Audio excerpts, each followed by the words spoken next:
झमाझम बारिश हो रही थी। शिमला की एक छोटी सी ढलान वाली सड़क पर बारिश की बूंदें तेजी से गिर रही थी। यहाँ की बारिश किसी और जगह जैसी नहीं थी। ये हड्डियों तक ठंडक पहुंचा देती थी, साथ में घना कोहरा भी लाती थी, जिससे कुछ मीटर से ज्यादा देख पाना मुश्किल था। प्रिया अपनी पुरानी जैकेट में सिकुड़ी हुई तेजी से कदम बढ़ाने की कोशिश कर रही थी। उसके रबर के जूते कीचड़ से सने हुए थे और उसकी साइकिल के पीछे लगा कैरियर हर थके हुए कदम के साथ खड़खड़ा रहा था। रात के लगभग 10 बज चुके थे। एक रेस्टोरेंट में बर्तन धोने के लंबे दिन के बाद उसका शरीर पूरी तरह से टूट चुका था। वो बस जल्दी से घर पहुंचना चाहती थी, जहां उसका 4 साल का बेटा बन्नी उसका इंतजार कर रहा था। ये ढलान वाली सड़क सुनसान थी। बस कुछ घरों से पीली रोशनी बारिश के पर्दे को चीरती हुई दिख रही थी। हवा सरसरा रही थी, सड़क के किनारे के देवदार के पेड़ों से टकराकर एक उदास संगीत पैदा कर रही थी। प्रिया ठंड से नहीं बल्कि उस अकेलेपन के एहसास से कांप उठी जो उसे अंदर तक बेचैन कर रहा था। अचानक मूसलाधार बारिश के बीच उसे एक अजीब आवाज सुनाई दी, एक धीमी रुक रुक कर आती कराहने की आवाज। प्रिया ने साइकिल रोककर कान लगाया। वो धीमी आवाज बारिश के शोर में लगभग दब गई थी। शायद उसे सुनने में कोई गलती हुई हो। उसने आगे बढ़ने के लिए साइकिल पर पैर रखा, लेकिन फिर वो आवाज थोड़ी और साफ सुनाई दी, जो सड़क के किनारे घनी झाड़ियों से आ रही थी। बचाओ! प्रिया का दिल जोर जोर से धड़कने लगा। इस सुनसान जगह पर आधी रात को कौन हो सकता है? उसकी अंतरात्मा ने कहा कि उसे तुरंत चले जाना चाहिए, किसी मुसीबत में नहीं पड़ना चाहिए। लेकिन फिर किसी मुसीबत में फंसे इंसान की छवि उसके दिमाग में घूमने लगी। क्या अगर उन्हें सच में मदद की जरूरत हो? कुछ देर की मानसिक कश्मकश के बाद उसकी अच्छाई उसके डर पर हावी हो गई। प्रिया ने अपनी साइकिल एक देवदार के पेड़ के पास खड़ी की, अपने पुराने फोन की टॉर्च चलाई और कांपते हुए झाड़ियों की ओर बढ़ी। कमजोर रोशनी गीली पत्तियों पर पड़ी और फिर वो जो देखी उससे सन रह गई। एक आदमी जमीन पर सिकुड़ा हुआ पड़ा था। उसने एक काली शर्ट पहनी हुई थी जो बारिश के पानी और एक गहरे लाल रंग के चिपचिपे तरल पदार्थ से भीगकर और भी गहरी हो गई थी, जो उसकी कमर के पास फैला हुआ था। उसका चेहरा पीला पड़ गया था, आंखें कसकर बंद थीं और सांसें बहुत धीमी चल रही थीं। आसपास कोई गाड़ी नहीं थी, कोई पहचान पत्र नहीं था, बस एक बेहोश आदमी बारिश की रात में पड़ा था। भाई साहब, आप ठीक हैं? प्रिया ने धीरे से पुकारा। उसकी आवाज कांप रही थी, लेकिन उस आदमी ने कोई प्रतिक्रिया नहीं दी। उसने अपनी उंगली उसकी नाक के पास रखी। उसे अभी भी हल्की सांस महसूस हो रही थी। वो जिंदा था। अब क्या किया जाए? एम्बुलेंस को फोन करे? उसके फोन की बैटरी खत्म होने वाली थी और यहाँ सिग्नल भी ठीक नहीं था, और उसकी हालत देखकर लग रहा था कि वो इंतजार नहीं कर पाएगा। उसे छोड़कर चली जाती तो उसका ज़मीर उसे कचोटता रहता। प्रिया ने होंठ काटे।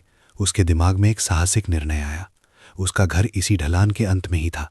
वो उसे पहले घर ले जाएगी, उसे गर्माहट देगी और फिर आगे का सोचेगी। ये सोचते ही उस दुबली पतली लड़की ने अपनी पूरी ताकत लगाकर उस भारी भरकम आदमी को उठाने की कोशिश की। उसका शरीर पूरी तरह ढीला था, उसका वजन उसे नीचे खींच रहा था, लेकिन किसी अलौकिक शक्ति से प्रिया ने उसे अपनी पीठ पर लाद लिया। उसके कदम कीचड़ में धंस रहे थे। बारिश अभी भी मूसलाधार हो रही थी और उसके चेहरे पर चुभ रही थी। जैसे ही वो गली के कोने पर पहुंची, एक दरवाजा खुला। पड़ोस की शर्मा आंटी टॉर्च लेकर बाहर निकली और ये नज़ारा देखकर हैरान रह गईं। हे भगवान, प्रिया बेटी, ये क्या कर रही हो? आधी रात को ये किसे उठाकर घर ला रही हो? नमस्ते शर्मा आंटी, ये सड़क के किनारे गिरे हुए मिले, शायद कोई हादसा हुआ है। प्रिया हाफते हुए बोली। उसकी आवाज लगभग टूट चुकी थी। कैसा हादसा? हे राम! घर में छोटा बच्चा है और तू इस मुसीबत को घर ले जा रही है। अगर ये कोई बुरा आदमी हुआ तो पुलिस को बुला बेटी।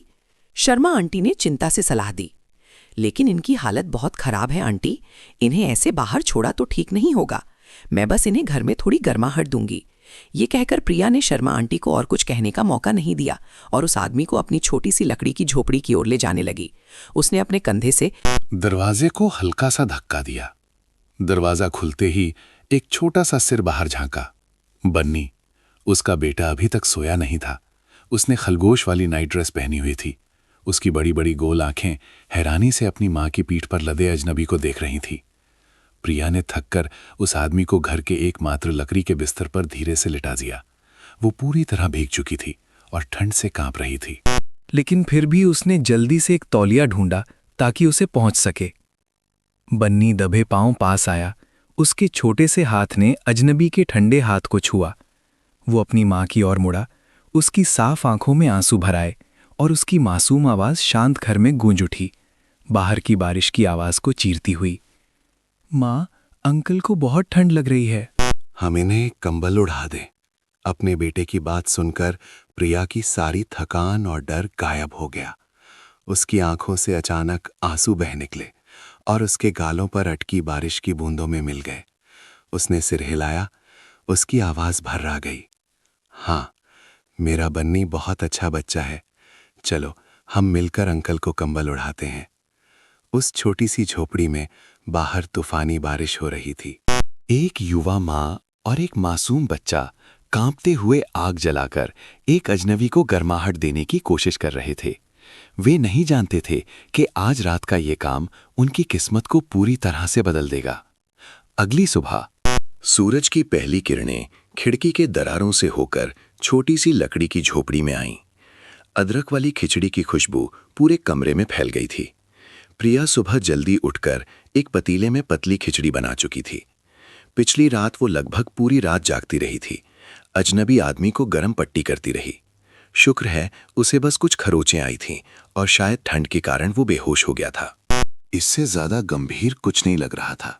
बन्नी भी उठ गया था। आग के पास चुपचाप बैठा था। उसकी बड़ी बड़ी गोल आंखें बिस्तर पर लेटे अंकल पर टिकी थीं। तभी बिस्तर पर लेटा आदमी धीरे से हिला और फिर धीरे धीरे अपनी आंखें खोलीं। उसने आंखें मिचमिचाकर चारों ओर देखा। उसकी आंखों में घबराहट और उलझन साफ दिख रही थी। ये कौन सी जगह है? एक छोटा सादा सा कमरा जिसकी दीवारें लकड़ी की थीं, पुराना लेकिन साफ सुथरा सामान। सब कुछ अपरिचित था। उसने उठने की कोशिश की, लेकिन उसका शरीर अभी भी दुख रहा था। उसकी कमर के पास एक हल्का सा दर्द उठा। उसे जागते देख प्रिया जल्दी से गरम खिचड़ी का कटोरा लेकर पास आई। वो हिचकिचाते हुए बोली, आप उठ गए? अब कैसा महसूस कर रहे हैं? उस आदमी अर्जुन खन्ना ने अपने सामने खड़ी लड़की को देखा। उसका चेहरा सौम्य था। आंखें साफ थीं, लेकिन उनमें थकान छिपी थी। उसे पिछली रात के बारे में ज्यादा कुछ याद नहीं था। बस धुंधली सी याद थी एक ठंडी बारिश की और एक छोटी सी परछाई की जिसने उसे सहारा दिया था। मैं कहाँ हूं? अर्जुन ने पूछा। उसकी आवाज भारी थी। ये मेरा घर है। कल रात बहुत बारिश हो रही थी। आप सड़क के किनारे बेहोश पड़े थे, इसलिए मैं आपको यहां ले आई, प्रिया ने धीरे से समझाया। अर्जुन ने अपने पहने हुए कपड़ों को देखा। ये उसकी शर्ट नहीं थी, बल्कि एक पुराना लेकिन साफ सुथरा जोड़ा था। उसकी शर्ट धोकर घर के एक कोने में करीने से सुखाई गई थी। वो कुछ देर चुप रहा। अपनी बिखरी हुई यादों को समेटने की कोशिश कर रहा था। उसे याद आया कि वो एक जरूरी मीटिंग के लिए जा रहा था जब उसके प्रतिद्वंद्वियों की कार ने उसका पीछा किया और उसे किनारे पर धकेल दिया। उसके बाद एक टक्कर हुई और फिर उसे कुछ याद नहीं। मुझे बचाने के लिए धन्यवाद, उसने कहा। उसकी आवाज अभी भी कमजोर थी, लेकिन अब उसमें ज्यादा ईमानदारी थी। प्रिया बस धीरे से मुस्कुरा दी, एक ऐसी मुस्कान जिसने उसके सादे चेहरे को रोशन कर दिया। कोई बात नहीं, उस हालत में कोई भी यही करता। आप थोड़ी खिचड़ी खा लीजिए, आपको अच्छा लगेगा। उसने खिचड़ी का कटोरा उसकी ओर बढ़ाया।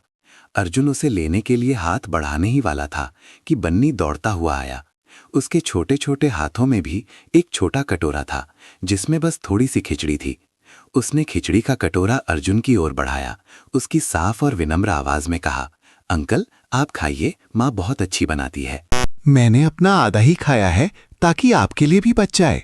बच्चे की मासूम बात ने अर्जुन के पत्थर दिल को पिघला दिया। वो हैरान होकर उस बच्चे को देखता रहा। उसके गाल गोल मटोल थे।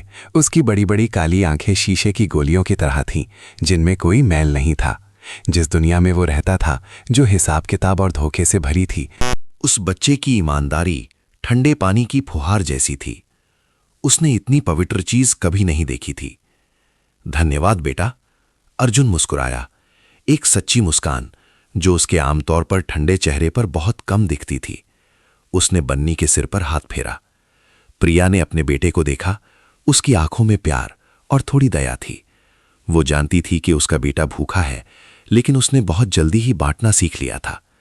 बन्नी बेटा, तुम अपना पूरा खा लो, माँ ने बहुत बनाई है, अंकल के लिए भी काफी है, प्रिया ने कहा। लेकिन बन्नी ने सिर हिलाया। नहीं माँ, आपने सिखाया है कि हमें जरूरतमंदों के साथ बांटना चाहिए। अंकल बीमार हैं, उन्हें मुझसे ज्यादा खाने की जरूरत है। अर्जुन ने और कुछ नहीं कहा। चुपचाप प्रिया के हाथ से खिचड़ी का कटोरा ले लिया। कटोरे की गर्माहट उसकी हथेली से होते हुए उसके दिल की गहराई तक पहुंच गई। उसने धीरे धीरे खाया। साधारण अदरक वाली खिचड़ी, कोई शाही पकवान नहीं, लेकिन शायद ये उसके जीवन का सबसे स्वादिष्ट भोजन था। इसमें सिर्फ चावल का स्वाद और अदरक की खुशबू नहीं थी, बल्कि इसमें गर्माजोशी भरी इंसानियत और बिना किसी स्वार्थ के बांटने का स्वाद भी था। खाने के बाद अर्जुन को काफी बेहतर महसूस हुआ। उसने प्रिया से पूछा, मेरा फोन और बटुआ क्या तुमने देखा? प्रिया ने सिर हिलाया। जी नहीं, जब मैंने आपको देखा तो आपके पास कुछ भी नहीं था। अर्जुन ने भौहें सिकोड़ी। जरूर उन लोगों ने सबूत मिटाने के लिए ले लिया होगा। इससे उसका विश्वास और पक्का हो गया कि वो एक सुरक्षित जगह पर है। कम से कम यहां कोई नहीं जानता कि वो कौन है। वो तुरंत बाहर की दुनिया से संपर्क नहीं करना चाहता था, क्योंकि ऐसा करने से माँ बेटे के लिए खतरा हो सकता था। तो क्या मैं यहां कुछ दिन रह सकता हूं, जब तक मैं ठीक ना हो जाऊं और बारिश रुक ना जाए? उसने कहा। उसकी आंखें सीधे प्रिया को देख रही थीं। थोड़ी पूछने वाली अंदाज में। प्रिया थोड़ी असहज हो गई। एक अजनबी आदमी को घर में रखना अच्छी बात नहीं थी, खासकर जब वो अपने छोटे बच्चे के साथ अकेली हो। आस पड़ोस के लोग बातें बनाएंगे, लेकिन उसका चेहरा देखकर वो मना नहीं कर पाई। जी ठीक है, मेरा घर थोड़ा छोटा है, कोई असुविधा हो तो माफ कीजिएगा। अर्जुन ने सिर हिलाया। धन्यवाद, मेरा नाम अर्जुन है और मैं प्रिया हूं, ये बन्नी है। मेरा बेटा। बन्नी अपने पुराने खिलौने से खेल रहा था। माँ का नाम पुकारने पर वो मुड़ा और अर्जुन को देखकर एक प्यारी सी मुस्कान दी। उस मुस्कान ने उस छोटे से घर की सारी उदासी और चिंता को दूर कर दिया। अर्जुन जानता था कि यहाँ उसके आने वाले दिन शायद उतने बुरे नहीं होंगे। अगले कुछ दिनों तक शिमला में बारिश नहीं रुकी। लगातार होती बारिश जैसे किसी को रोक कर रखना चाहती हो।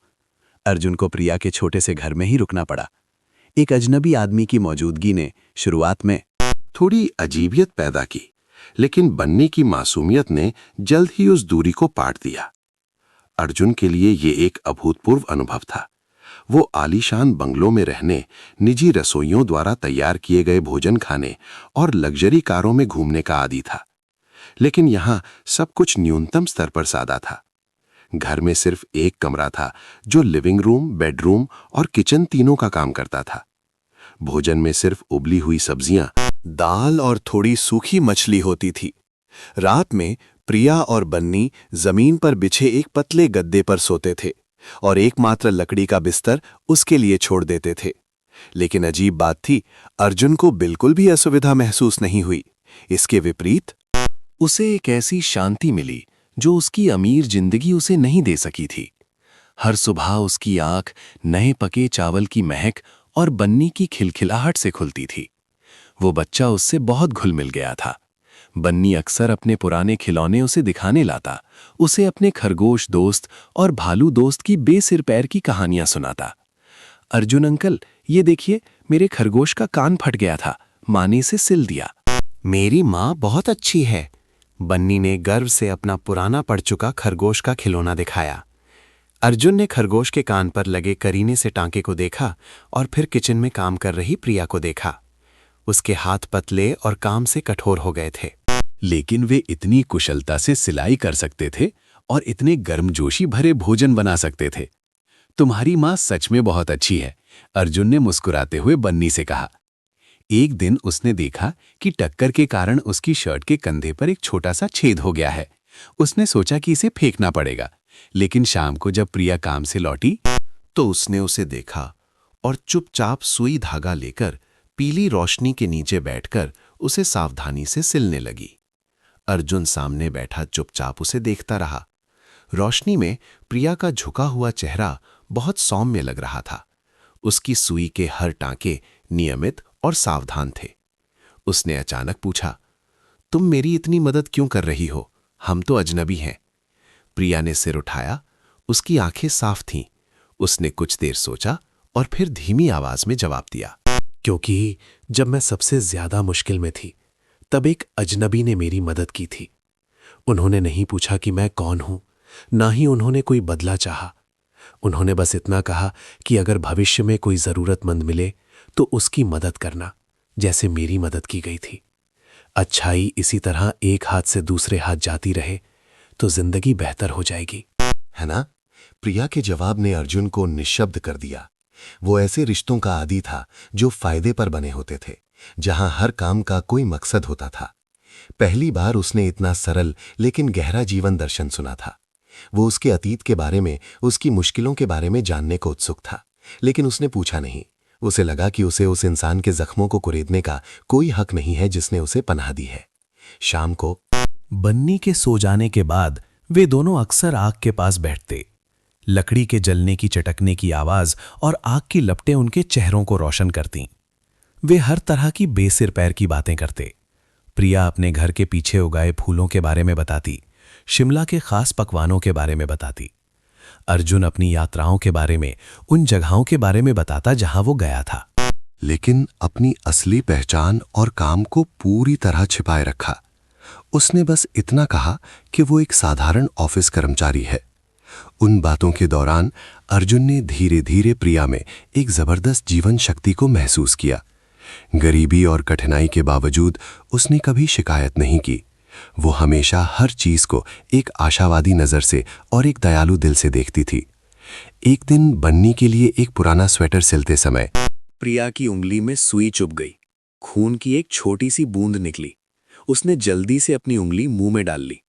अर्जुन ने यह देखा और न जाने क्यों उसके दिल में एक चुभन सी हुई। उसने जल्दी से अपना छोटा सा फर्स्ट एड बॉक्स निकाला जो वो हमेशा अपने साथ रखता था। शुक्र है वो अभी भी उसकी जैकेट की जेब में था। उसने सावधानी से उसके घाव पर पट्टी बांधी। अगली बार ज्यादा सावधान रहना, उसने कहा। उसकी आवाज में थोड़ी डांट थी, लेकिन वो चिंता से भरी थी। उसका गर्म बड़ा हाथ उसके पतले हाथ को पूरी तरह से ढक रहा था।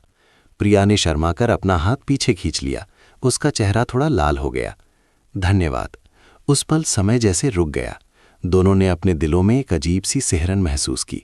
उनके बीच अब बचाने वाले और बचाए गए का रिश्ता नहीं था, बल्कि कुछ गर्मजोशी भरा, अनकहा सा एहसास पैदा हो गया था। शिमला के बारिश के दिन अचानक बहुत खूबसूरत लगने लगे।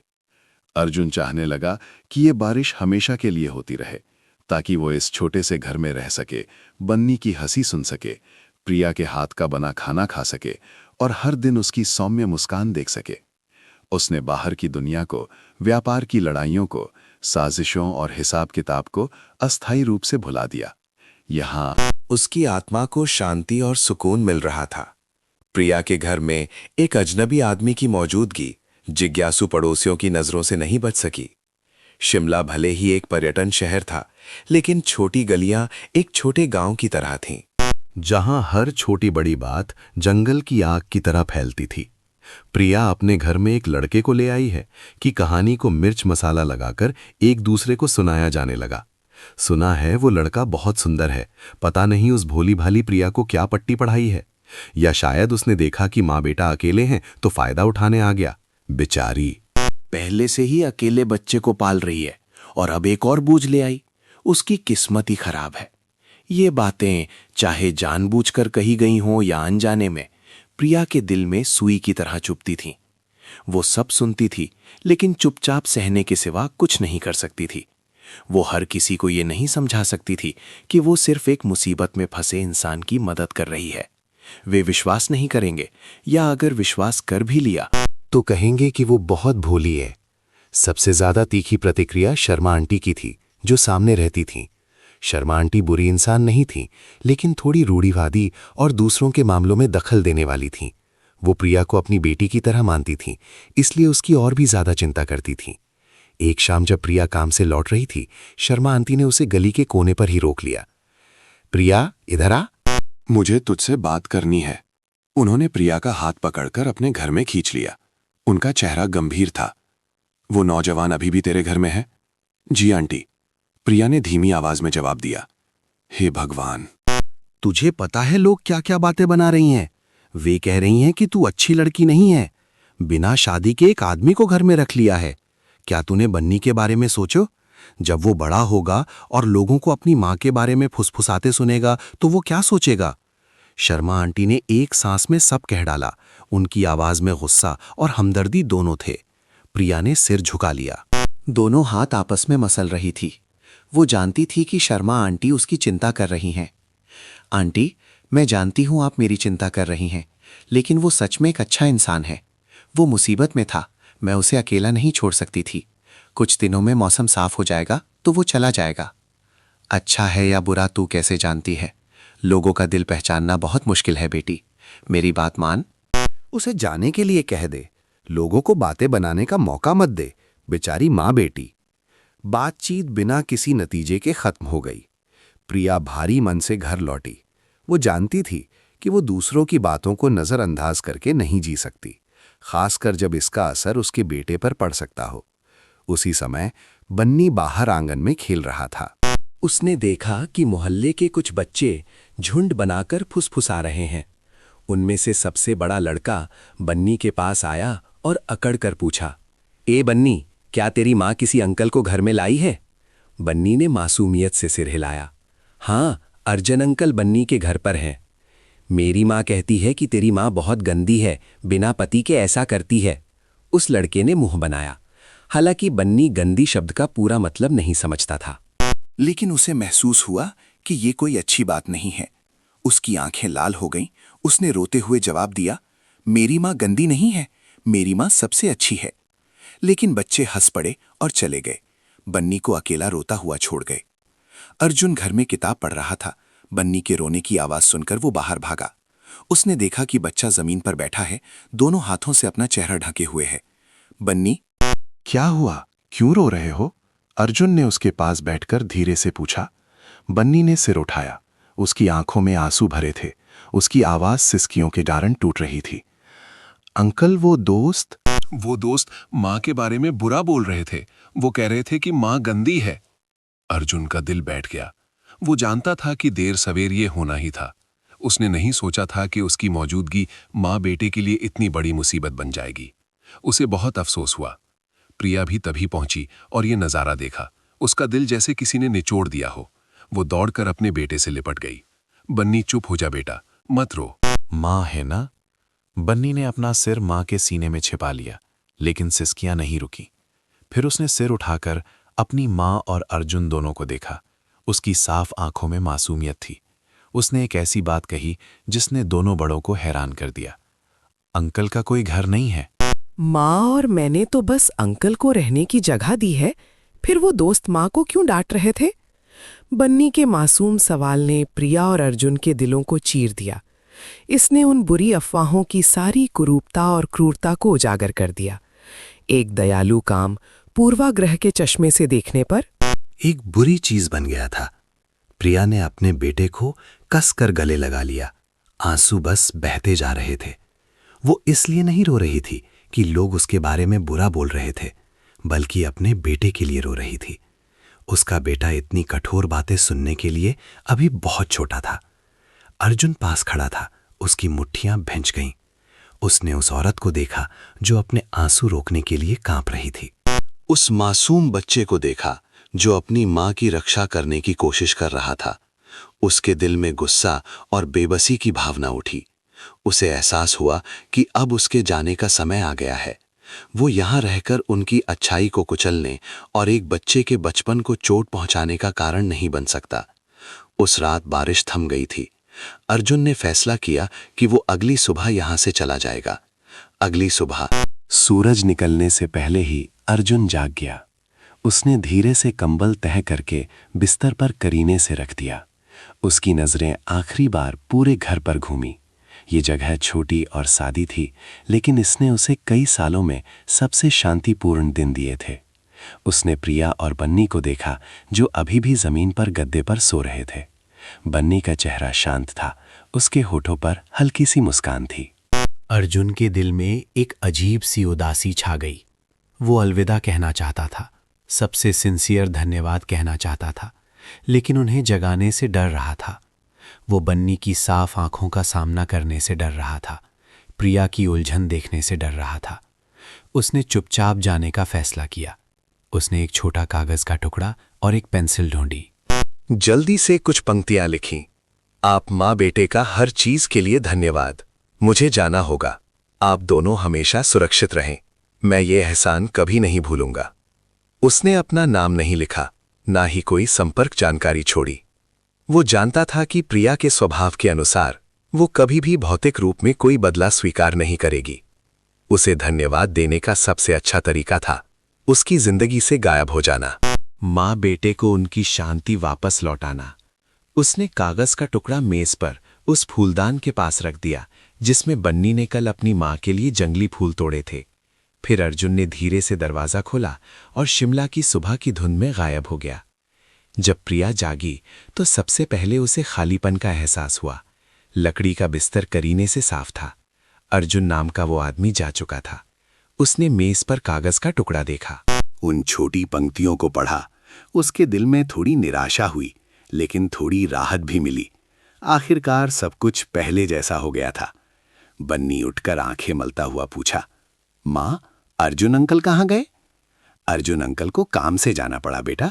प्रिया ने मुस्कुराते हुए अपने बेटे के सिर पर हाथ फेरा। अंकल बिना बताए चले गए?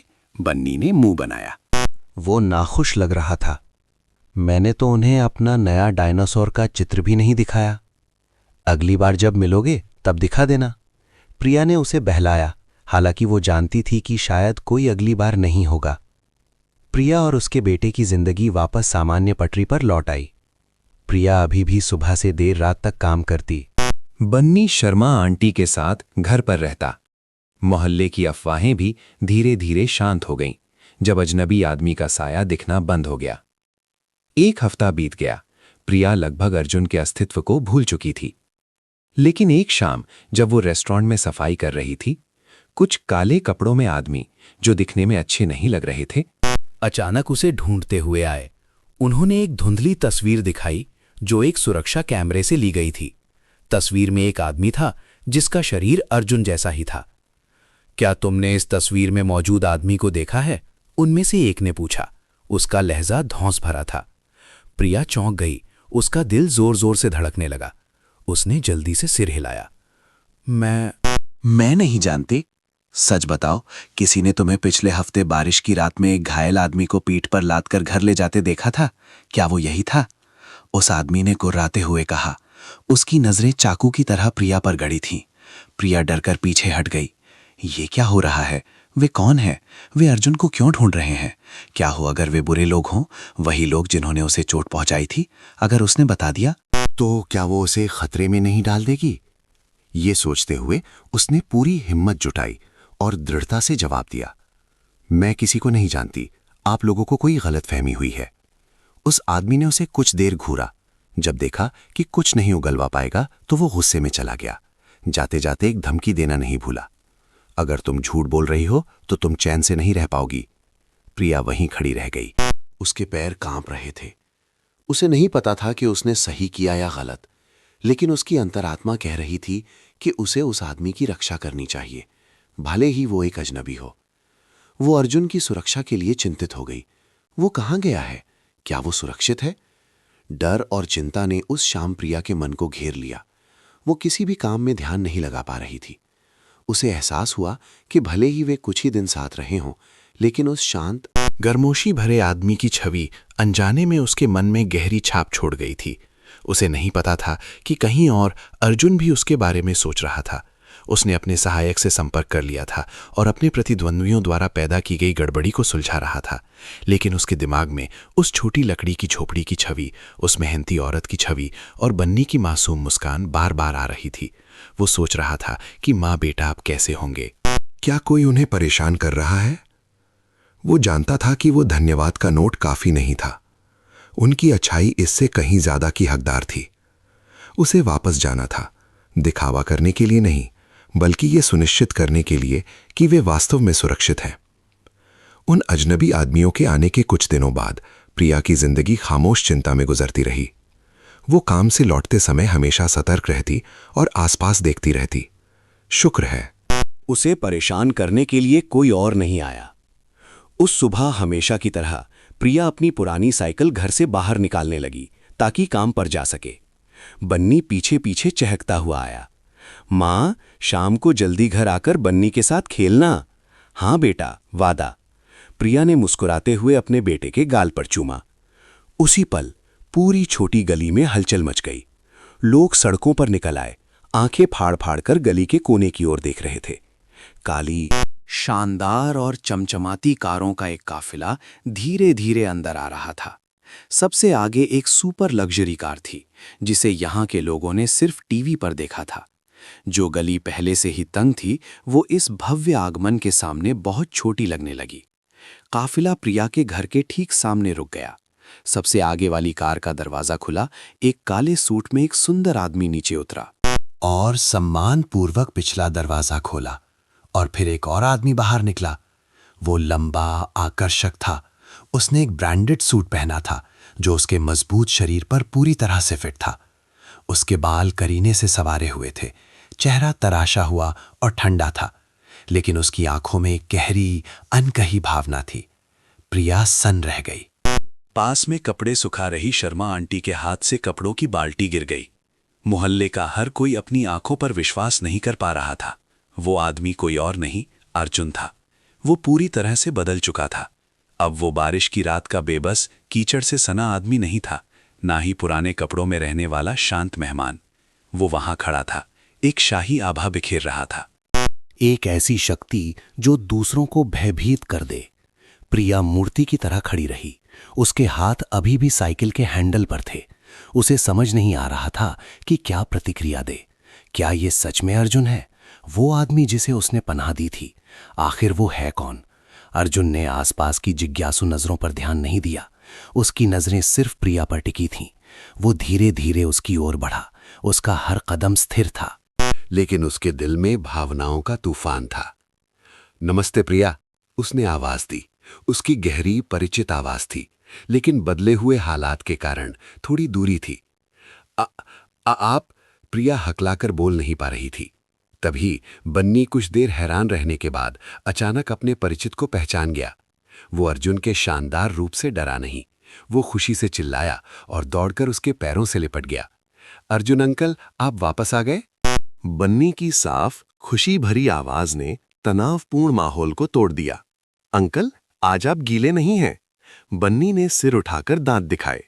बच्चे की मासूम बात ने अर्जुन के ठंडे चेहरे को नरम कर दिया। वो नीचे झुका और बन्नी को अपनी गोद में उठा लिया। उसकी सारी शाही, दूर की आभा उस पल में गायब हो गई। वो फिर से उस बच्चे की यादों का प्यारा अर्जुन अंकल बन गया। हाँ, आज अंकल गीले नहीं हैं। वो मुस्कुराया, एक दुर्लभ, गर्मजोशी भरी मुस्कान।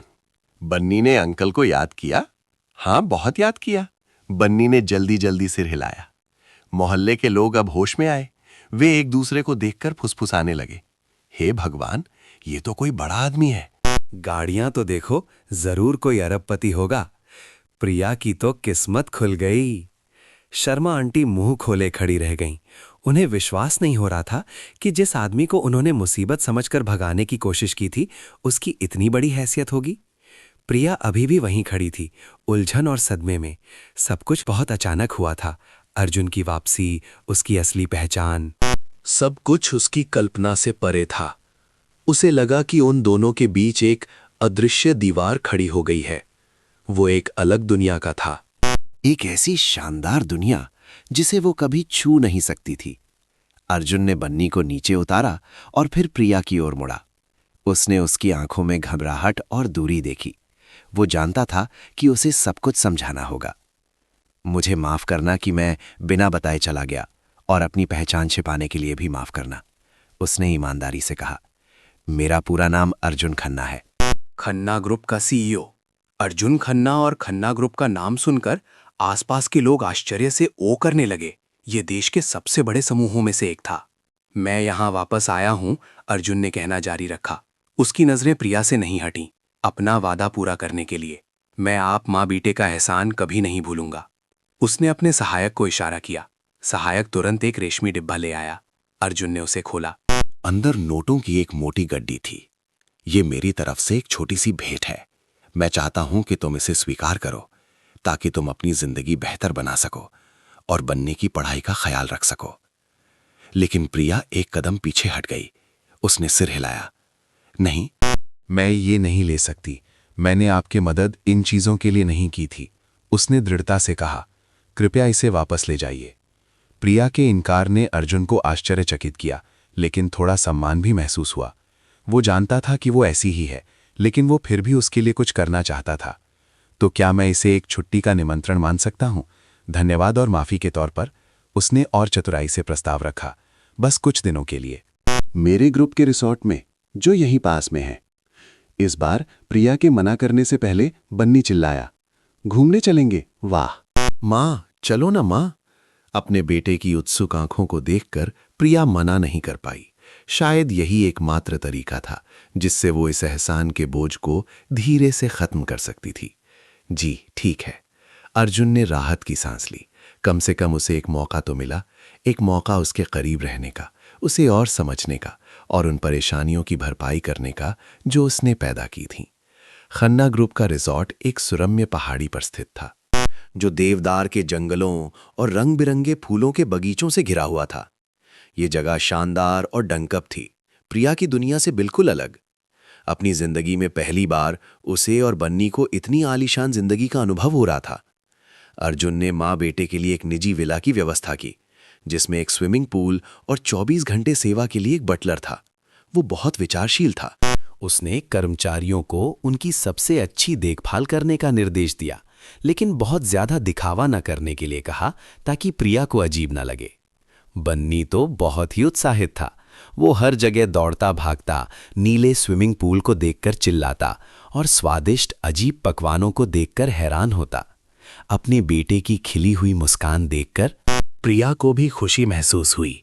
उसने मन ही मन अर्जुन को धन्यवाद दिया कि उसने उसके बेटे को इतना शानदार अनुभव दिया। यहाँ के कुछ दिनों में अर्जुन ने अपने सारे काम एक तरफ रख दिए और खुद माँ बेटे को घुमाने ले गया। वो उन्हें स्ट्रॉबेरी के बाग में ले गया, बन्नी के साथ पकी हुई स्ट्रॉबेरी तोड़ी। वो उन्हें घुड़सवारी पर ले गया। धैर्यपूर्वक बन्नी के लिए छोटे घोड़े को पकड़े रहा। वो उनके साथ रिजॉर्ट के रेस्टोरेंट में मोमबत्ती की रोशनी में रोमांटिक डिनर किया। उनके बीच की दूरी जैसे मिट गई थी। अर्जुन अब वो ठंडा सीईओ नहीं था और प्रिया भी कम शर्मीली और झिझकने वाली हो गई थी। वे एक दूसरे से पुराने दोस्तों की तरह ज्यादा स्वाभाविक रूप से बात करने लगे। प्रिया ने उसे अपने बेटे को अकेले पालने के मुश्किल सालों के बारे में बताया। अर्जुन ने ध्यान से सुना। उसके दिल में सम्मान और दया की भावना उठी। उसे एहसास हुआ कि उसके लिए उसकी भावनाएं सिर्फ कृतज्ञता नहीं थीं, उसके दिल में कुछ गहरा अंकुरित हो रहा था। हालांकि शांति के ये दिन जल्द ही टूट गए।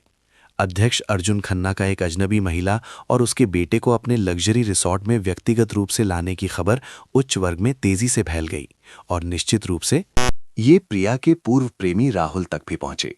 राहुल 30 साल का एक सुंदर बातूनी आदमी था, लेकिन स्वभाव से वो व्यवहारिक और लालची था।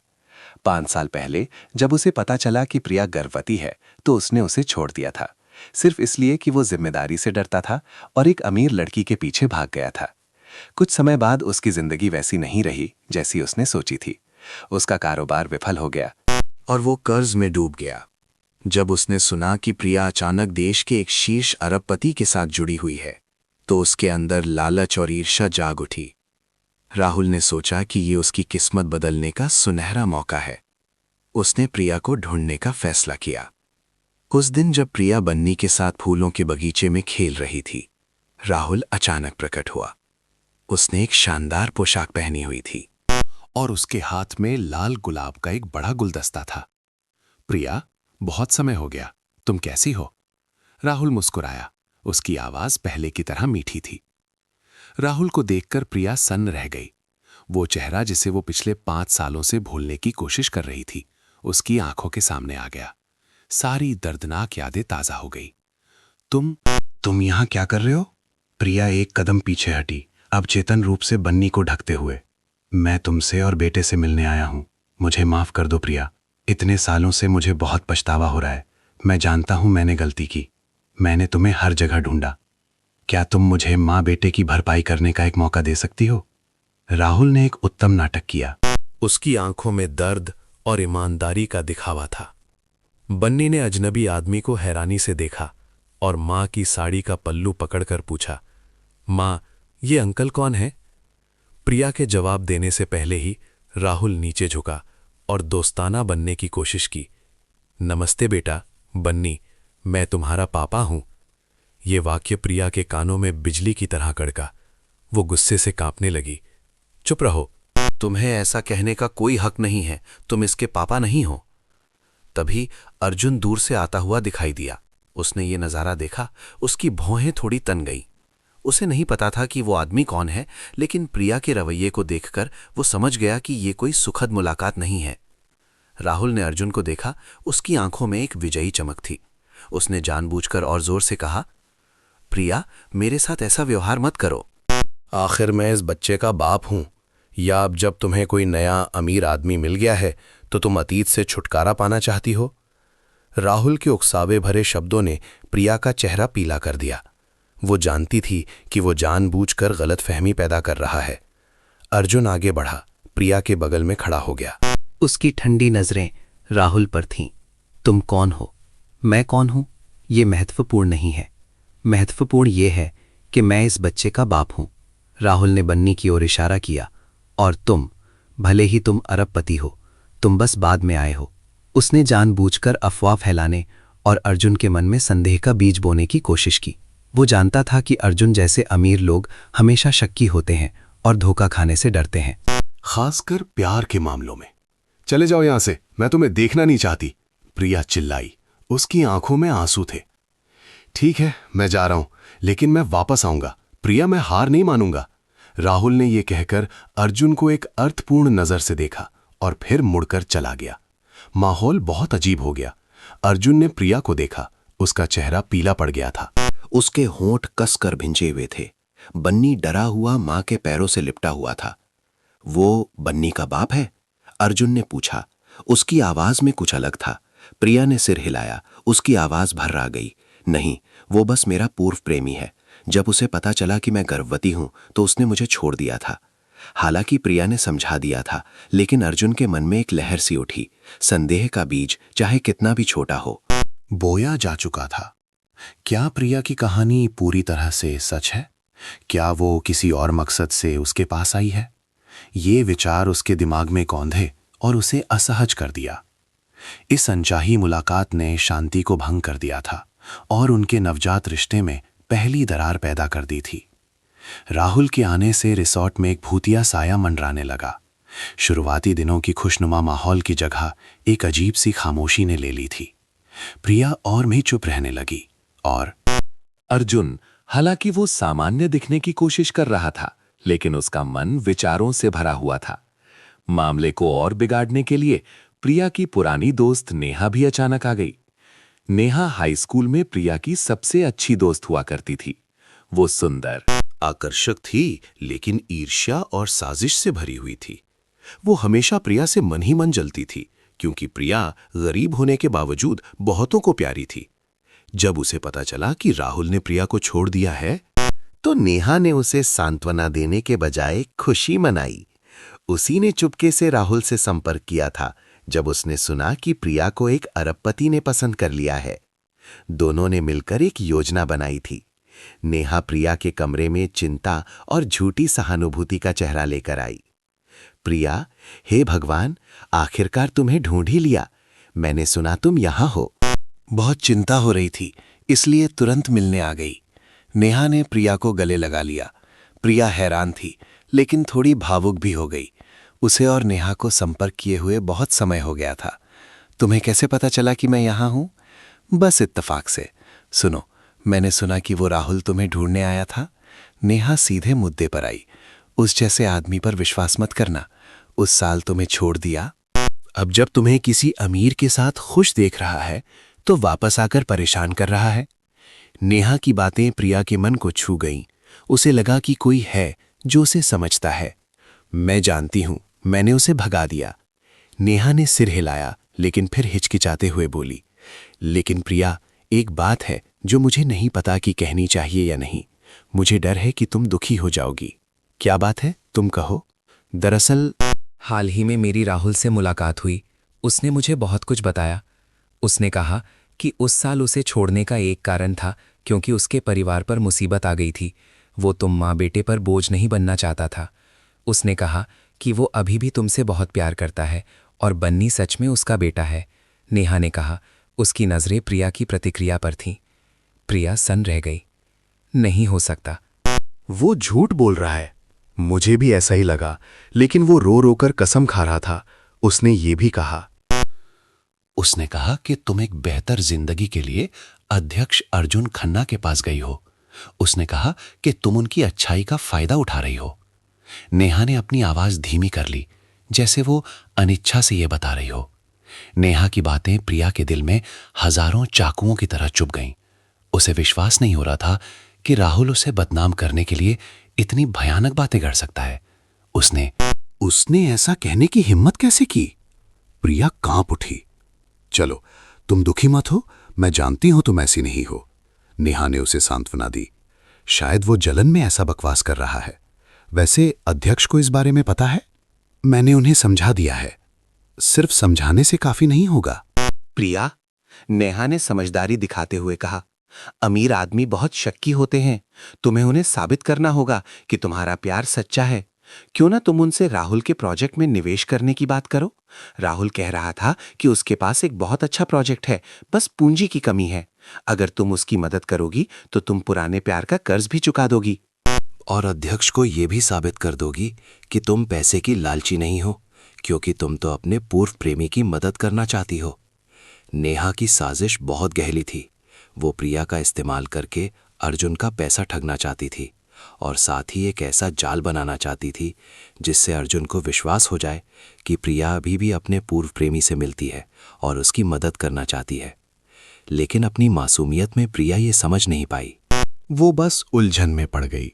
वो राहुल की मदद नहीं करना चाहती थी, लेकिन खुद को साबित करने के मामले में नेहा का प्रस्ताव तर्कसंगत लग रहा था। उनकी बातचीत अनजाने में एक वेटर ने सुन ली और उस वेटर ने अर्जुन के आदेश पर सब कुछ उसे बता दिया। अर्जुन ने पूरी बात नहीं सुनी, बस वो हिस्सा सुना जहां नेहा कह रही थी कि प्रिया को उसे राहुल के प्रोजेक्ट में निवेश करने के लिए मनाना चाहिए। अपने निजी कार्यालय में अर्जुन चुपचाप बैठा था। उसका चेहरा गंभीर था। वेटर की बात और राहुल के पिछले दिन के आने से उसके मन में संदेह का बीज और बड़ा हो गया। उसे प्रिया की लकड़ी की झोपड़ी में बिताए दिन याद आए। उसे विश्वास था कि उसे कुछ पवित्र बिना स्वार्थ के मिला है, लेकिन अब वो निश्चित नहीं था। क्या ये सब एक सुनियोजित नाटक था? क्या वो शुरू से ही उसकी पहचान जानती थी? क्या उसकी अच्छाई सच में उतनी ही निस्वार्थ थी जितनी उसने सोची थी? वो इन बातों पर विश्वास नहीं करना चाहता था। वो प्रिया पर विश्वास करना चाहता था। लेकिन एक व्यवसायी का तर्क, जिसने बहुत धोखे देखे थे, उसे सावधान रहने के लिए कह रहा था। उस शाम खाने पर अर्जुन ने जानबूझकर प्रिया से लापरवाही से पूछा, तुम और तुम्हारी दोस्त नेहा बहुत करीब हो क्या? प्रिया चौंक गई। उसे समझ नहीं आया कि वो ऐसा क्यों पूछ रहा है। जी, बस पुरानी दोस्त है। मैंने सुना कि उसने तुम्हें सलाह दी है कि मैं तुम्हारे पूर्व प्रेमी के लिए निवेश करूं। अर्जुन ने सीधे प्रिया की आंखों में देखा। उसकी नजरें तेज थीं। प्रिया घबरा गई। उसे उम्मीद नहीं थी कि उसे ये बात पता होगी। मेरा वो मतलब नहीं था, बस नेहा वो। प्रिया हकलाने लगी। उसे समझ नहीं आ रहा था कि कैसे समझाएं। उसकी हिचकिचाहट अर्जुन की नजरों में एक अपराध बोध की तरह लगी। कोई बात नहीं, मैं बस पूछ रहा था। अर्जुन ने ठंड से जवाब दिया और उठ गया। मुझे कुछ काम है, तुम और बन्नी आराम से खाओ। वो चला गया। प्रिया को अकेले घबराहट और डर में छोड़ गया। उसे उसकी बातों में ठंडक और दूरी महसूस हुई। उनका रिश्ता, जो पहले से ही नाजुक था, अब गलत फहमियों और साजिशों के ढेर पर टूटने के कगार पर था। अगले कुछ दिनों में अर्जुन और प्रिया के बीच का माहौल भारी हो गया। अर्जुन अभी भी बन्नी के साथ अच्छा व्यवहार करता था, लेकिन प्रिया से एक स्पष्ट दूरी बनाए रखता था। वो अब उसके साथ टहलने नहीं जाता था, ना ही रात के खाने पर बातें होती भी। वो काम में डूबा रहता था। अक्सर अचानक मीटिंग्स होती थीं। जिससे प्रिया उस बड़े लेकिन ठंडे विला में अकेली रह जाती थी। प्रिया ने उस बदलाव को स्पष्ट रूप से महसूस किया। वो दुखी और बेबस थी। वो समझाना चाहती थी, उसे बताना चाहती थी कि ये सब एक गलतफहमी है, लेकिन उसने उसे कोई मौका नहीं दिया। जब भी वो बात करने की कोशिश करती, वो टाल देता या लापरवाही से जवाब देता। अर्जुन का संदेह एक अदृश्य दीवार की तरह था, जो दिन ब दिन ऊंची और मोटी होती जा रही थी। दोनों को अलग कर रही थी। उसने लोगों को प्रिया के अतीत, उसके और राहुल के रिश्ते के बारे में जांच करने के लिए भेजा। जो जानकारी उसे मिली, उसने उसे और भी उलझा दिया। राहुल और प्रिया सच में एक दूसरे से बहुत प्यार करते थे। प्रिया के गर्भवती होते ही राहुल चला गया। अब वो ठीक उसी समय वापस आया जब प्रिया उससे मिली थी। सब कुछ इतना संदिग्ध रूप से संयोगवश था। इस बीच राहुल और नेहा लगातार बुरी अफवाहें फैला रहे थे। उन्होंने अर्जुन से जुड़े लोगों को बताया कि प्रिया एक पेशेवर गोल्ड डिगर है, कि उसने बच्चे का इस्तेमाल करके राहुल को रोकने की कोशिश की और अब वही चाल अर्जुन पर चल रही है। हालांकि अर्जुन ने उन अफवाहों पर पूरी तरह से विश्वास नहीं किया, लेकिन उन्होंने उसके विचारों को प्रभावित किया। वो प्रिया के हर काम, हर शब्द पर ध्यान देने लगा। एक सुराग, एक सबूत खोजने की कोशिश कर रहा था कि वो नाटक कर रही है।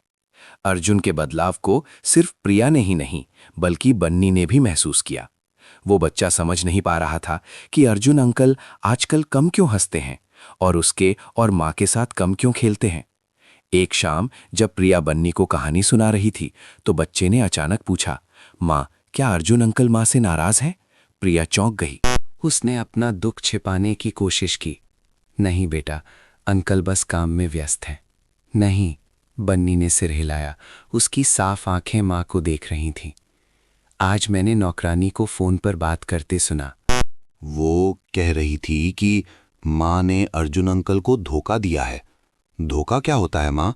क्या ये झूठ बोलना होता है? प्रिया का दिल जैसे रुक गया।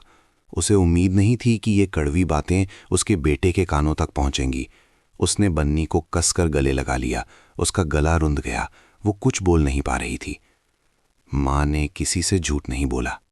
बन्नी, तुम्हें माँ पर विश्वास करना होगा। मुझे माँ पर विश्वास है। बन्नी ने अपना सिर माँ के सीने में छिपा लिया। लेकिन अर्जुन अंकल माँ पर विश्वास नहीं करते। वो अब माँ के साथ हंसते नहीं हैं। बच्चे ने अपनी माँ को मासूम आंखों से देखा, लेकिन उनमें गहरी समझ थी। उसने अपना छोटा सा हाथ बढ़ाकर माँ के आंसू पूछे। माँ, रो मत, बन्नी को दुख होता है। मैं जाकर अर्जुन अंकल को बताऊंगा कि माँ बुरी इंसान नहीं है। अपने बेटे की बातें सुनकर प्रिया अपने आंसू नहीं रोक पाई। उसका बेटा सिर्फ 4 साल का था, लेकिन ऐसा लग रहा था कि उसने बड़ों के बहुत सारे दुख उठा लिए हैं। उस रात प्रिया के सो जाने के बाद अर्जुन कमरे में लौटा। उसने देखा कि बन्नी बालकनी में अकेला बैठा है, ठंडी हवा में सिकुड़ा हुआ है। उसने जल्दी से एक पतला कंबल लाकर बच्चे को उड़ाया। बन्नी, तुम अभी तक सोए नहीं? बाहर बहुत ठंड है। बन्नी मुड़ा। उसकी बड़ी बड़ी गोल आंखों में आंसू भरे थे। उसने उसे देखा। उसकी आवाज कांप रही थी। अर्जुन अंकल, आप माँ से नाराज मत होइए प्लीज। अर्जुन सन्न रह गया। वो बच्चे के पास बैठ गया। तुम ऐसा क्यों कह रहे हो? क्योंकि माँ रो रही थी। माँ बहुत दुखी है, बन्नी ने रोते हुए कहा। अंकल, मेरी माँ एक अच्छी इंसान है। वो कभी किसी को धोखा नहीं देती। जब आप बीमार थे तो माँ पूरी रात जागकर आपकी देखभाल करती थी। जब मैंने अपनी शर्ट फाड़ दी तो माँ ने उसे भी सिल दिया। वो गली के कोने वाली भिखारी दादी को भी खाना देती है।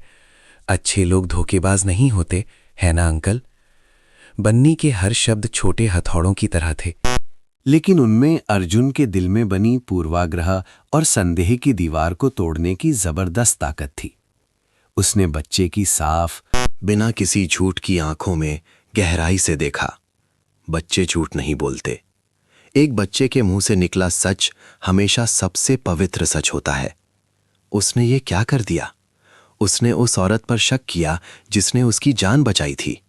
वो औरत जिस पर उसका अपना छोटा बेटा भी पूरा विश्वास करता था और उसकी रक्षा करता था। अंकल को माफ कर दो बन्नी, अर्जुन ने भर्राई आवाज में कहा।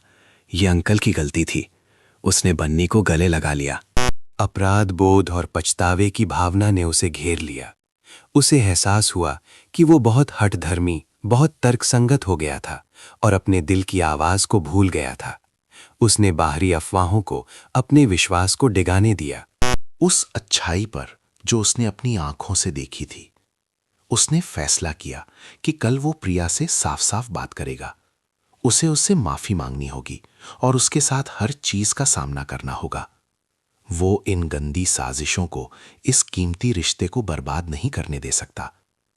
जैसे ही अर्जुन ने सारे संदेहों को दरकिनार कर प्रिया पर विश्वास करने का फैसला किया, राहुल और नेहा एक कदम आगे निकल गए। वे जानते थे कि वे स्थिति को ज्यादा दिन तक नहीं खींच सकते, इसलिए उन्होंने अपना आखिरी दांव चलने का फैसला किया। अगले दिन राहुल ने खुद अर्जुन के सहायक से संपर्क किया और शिमला में एक रियल एस्टेट निवेश परियोजना का प्रस्ताव रखा। उसने एक बेहद पेशेवर परियोजना फाइल तैयार की, जिसमें आकर्षक मुनाफे के आंकड़े और बहुत विश्वसनीय लगने वाले कानूनी दस्तावेज थे। वो जानता था कि अर्जुन जैसे अनुभवी निवेशक के लिए खोखली बातें काम नहीं करेंगी। उसी समय नेहा फिर से प्रिया से मिलने गई। इस बार उसने मीठी बातें करने का नाटक नहीं किया, बल्कि एक घमंडी रवैया अपनाया। प्रिया, मैं तुम्हें बता दूं, अर्जुन ने तुम पर शक करना शुरू कर दिया है। अगर तुमने कुछ नहीं किया तो देर सवेर तुम मां बेटे को बाहर निकाल दिया जाएगा। मैंने कुछ गलत नहीं किया है, प्रिया ने दृढ़ता से कहा। कुछ गलत नहीं किया? नेहा ने हंसते हुए कहा। तुम्हें लगता है कि अर्जुन जैसा आदमी सिंड्रेला की कहानी पर विश्वास करेगा? तुम्हारे पास कुछ नहीं है और एक बच्चा भी है। तुम्हें लगता है कि वो तुमसे सच्चा प्यार करता है? होश में आओ। नेहा के शब्द प्रिया के दिल में नमक की तरह लगे। हालांकि वो विश्वास नहीं करना चाहती थी, लेकिन यही उसकी सबसे बड़ी हीन भावना थी। तो मुझे क्या करना चाहिए? प्रिया ने निराशा में पूछा। बहुत आसान है। नेहा ने उसे एक फाइल दी। ये राहुल की परियोजना फाइल है। उसने कहा कि अगर तुम एक गारंटर के रूप में इस पर हस्ताक्षर कर दो तो अर्जुन निवेश के लिए सहमत हो जाएगा। जब परियोजना सफल हो जाएगी तो राहुल के पास पैसे होंगे और वो तुम माँ बेटे को परेशान नहीं करेगा। तुम अर्जुन को ये भी साबित कर दोगी कि तुम में क्षमता है, तुम परजीवी नहीं हो। एक तीर से दो निशाने। प्रिया हिचकिचाई। वो राहुल से कोई वास्ता नहीं रखना चाहती थी। ये देखकर नेहा ने अपना तुरुप का पत्ता फेंका। तुम अपने बारे में नहीं सोचती तो कम से कम बन्नी के बारे में तो सोचो। अगर तुम्हें निकाल दिया गया तो उसे फिर से अभाव में जीना पड़ेगा। या तुम चाहती हो कि वो जिंदगी भर दोस्तों के ताने सुने कि वो एक ऐसी माँ का बेटा है जिसे एक अमीर ने छोड़ दिया।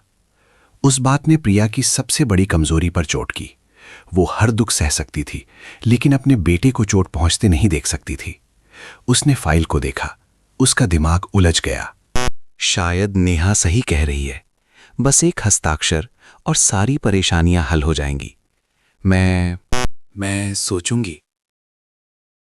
शाम को अर्जुन के सहायक ने उसे राहुल की परियोजना फाइल पेश की। ध्यान से देखने के बाद अपने अनुभव से अर्जुन ने महसूस किया कि ये एक व्यवहारी परियोजना है जिसमें उच्च लाभ की क्षमता है।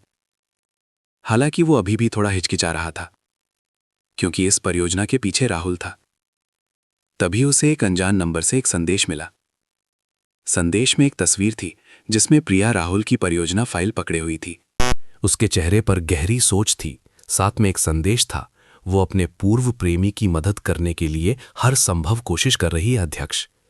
इस तस्वीर ने जो कुछ भी हुआ था उसके साथ मिलकर अर्जुन के मन में संदेह को चरम पर पहुंचा दिया। पिछली रात प्रिया पर विश्वास करने का सारा संकल्प धुएं में उड़ गया। उसे लगा जैसे उसे एक चालाक नाटक में घुमाया जा रहा है, गुस्से और निराशा में। एक व्यवसायी का तर्क भावनाओं पर हावी हो गया। उसने सोचा, अगर प्रिया राहुल की इतनी मदद करना चाहती है तो वो उसकी इच्छा पूरी करेगा। वो इस परियोजना में निवेश करेगा, लेकिन विश्वास के कारण नहीं, बल्कि ये देखने के लिए कि वे आखिर क्या खेल खेल रहे हैं।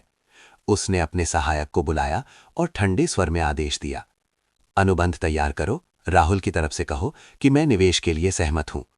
कुछ दिनों बाद रिसॉर्ट में ही एक अनुबंध पर हस्ताक्षर समारोह आयोजित किया गया। राहुल और नेहा मौजूद थे, शानदार कपड़े पहने हुए। उनके चेहरे पर विजयी भाव छिपा नहीं था। अर्जुन भी मौजूद था। उसका चेहरा पत्थर की तरह ठंडा था।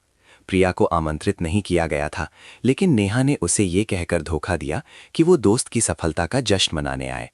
जब प्रिया वहां पहुंची और ये नज़ारा देखा तो उसे पता चला कि उसे धोखा दिया गया है। सबके सामने राहुल ने शराब का गिलास उठाया और जानबूझकर जोर से कहा, मैं अध्यक्ष अर्जुन को मेरी परियोजना पर विश्वास करने के लिए धन्यवाद देना चाहता हूं, लेकिन जिसे मैं सबसे ज्यादा धन्यवाद देना चाहता हूं वो प्रिया है। अगर उसने इतनी मेहनत से परिचय और मनवाया ना होता तो शायद आज ये हस्ताक्षर समारोह नहीं होता। सभी की नजरें प्रिया पर टिक गईं। वो वहीं जम गई। उसका चेहरा सफेद पड़ गया। राहुल के शब्द एक पुष्टि की तरह थे कि वो अंदर की आदमी थी जिसने उसके साथ मिलकर साजिश रची थी। अर्जुन ने उसे देखा। उसकी आंखों में अब कोई गर्मजोशी नहीं थी, केवल निराशा और डरावनी ठंडक थी। उसे लगा जैसे वो एक मूर्ख है। उसने एक सांप को पाला था, गलत व्यक्ति पर विश्वास किया था। प्रिया, उसने आवाज दी। उसकी आवाज गहरी और कठोर थी। तुमने बहुत अच्छा काम किया।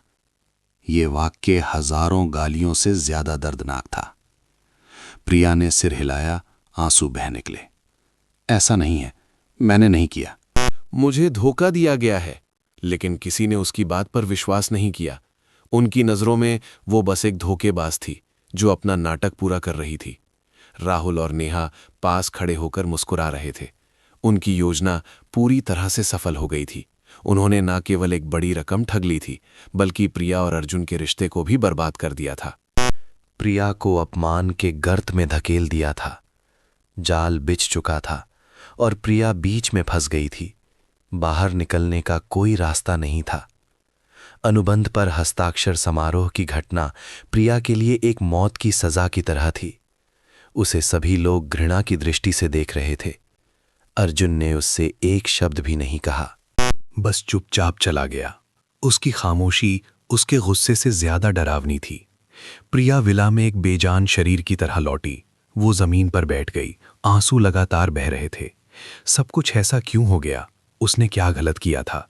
वो बस अपने बेटा के साथ एक शांतिपूर्ण जीवन जीना चाहती थी। वो इन भयानक साजिशों में क्यों फंस गई? बन्नी दौड़ कर आया। माँ को रोता देख वो घबरा गया। उसने माँ को गले लगा लिया। उसकी मासूम आवाज चिंता से भरी थी। माँ, रो मत।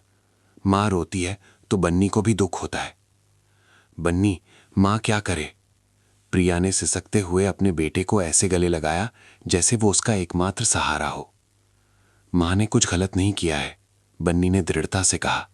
वो अंकल आंटी बुरे हैं। उन्होंने माँ को तंग किया। बन्नी को वो पसंद नहीं। अपने बेटे का अटूट विश्वास इस समय प्रिया का एकमात्र सहारा था, लेकिन इससे उसे और भी दर्द हो रहा था। वो अपने बेटे को इस तरह की घृणा और गलतफहमी से भरे माहौल में नहीं रहने दे सकती थी। उस रात अर्जुन अभी भी वापस नहीं आया। प्रिया जानती थी कि उनके बीच का रिश्ता सच में खत्म हो गया है। इस बीच रिसॉर्ट में फुसफुसाहट और गपशप और भी बढ़ गई। कर्मचारी उसे एक अलग नजर से देखने लगे। वे अब सम्मान नहीं करते थे, बल्कि तिरस्कार करते थे। देखा, मैंने कहा था ना, उस जैसी लड़की का सच्चा प्यार कहाँ होता है, बस पैसे ऐंठना जानती है। सच में चेहरे से किसी को नहीं आंकना चाहिए। दिखने में इतनी भोली है, लेकिन दिल कितना काला है। बेचारे अध्यक्ष प्यार और पैसा दोनों में धोखा खा गए। ये बातें चाहे कितनी भी धीमी हो, बन्नी के कानों तक पहुंच गईं। वो सब कुछ नहीं समझता था, लेकिन उसमें छिपी दुर्भावना को महसूस कर सकता था। एक बार जब वो आंगन में खेल रहा था तो एक दूसरा बच्चा, जो किसी मेहमान का बेटा था, दौड़ कर आया। बन्नी के चेहरे पर उंगली दिखाकर बोला, तेरी माँ धोखेबाज है, मेरी माँ ने ऐसा कहा। बन्नी गुस्से में उससे लड़ने लगा, मेरी माँ नहीं है। तेरी माँ धोखेबाज है।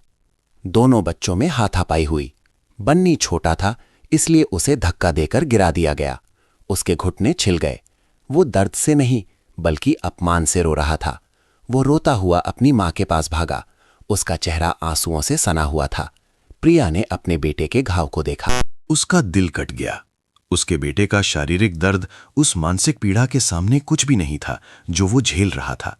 सब उसकी गलती थी। उसी ने अपने बेटे को इस झमेले में घसीटा था। वो यहां एक पल भी और नहीं रह सकती थी। अगले दिन प्रिया ने अर्जुन से आखिरी बार बात करने का फैसला किया। वो उसके कार्यालय में उसका इंतजार कर रही थी। जब वो अंदर आया तो उसका चेहरा अभी भी ठंडा था।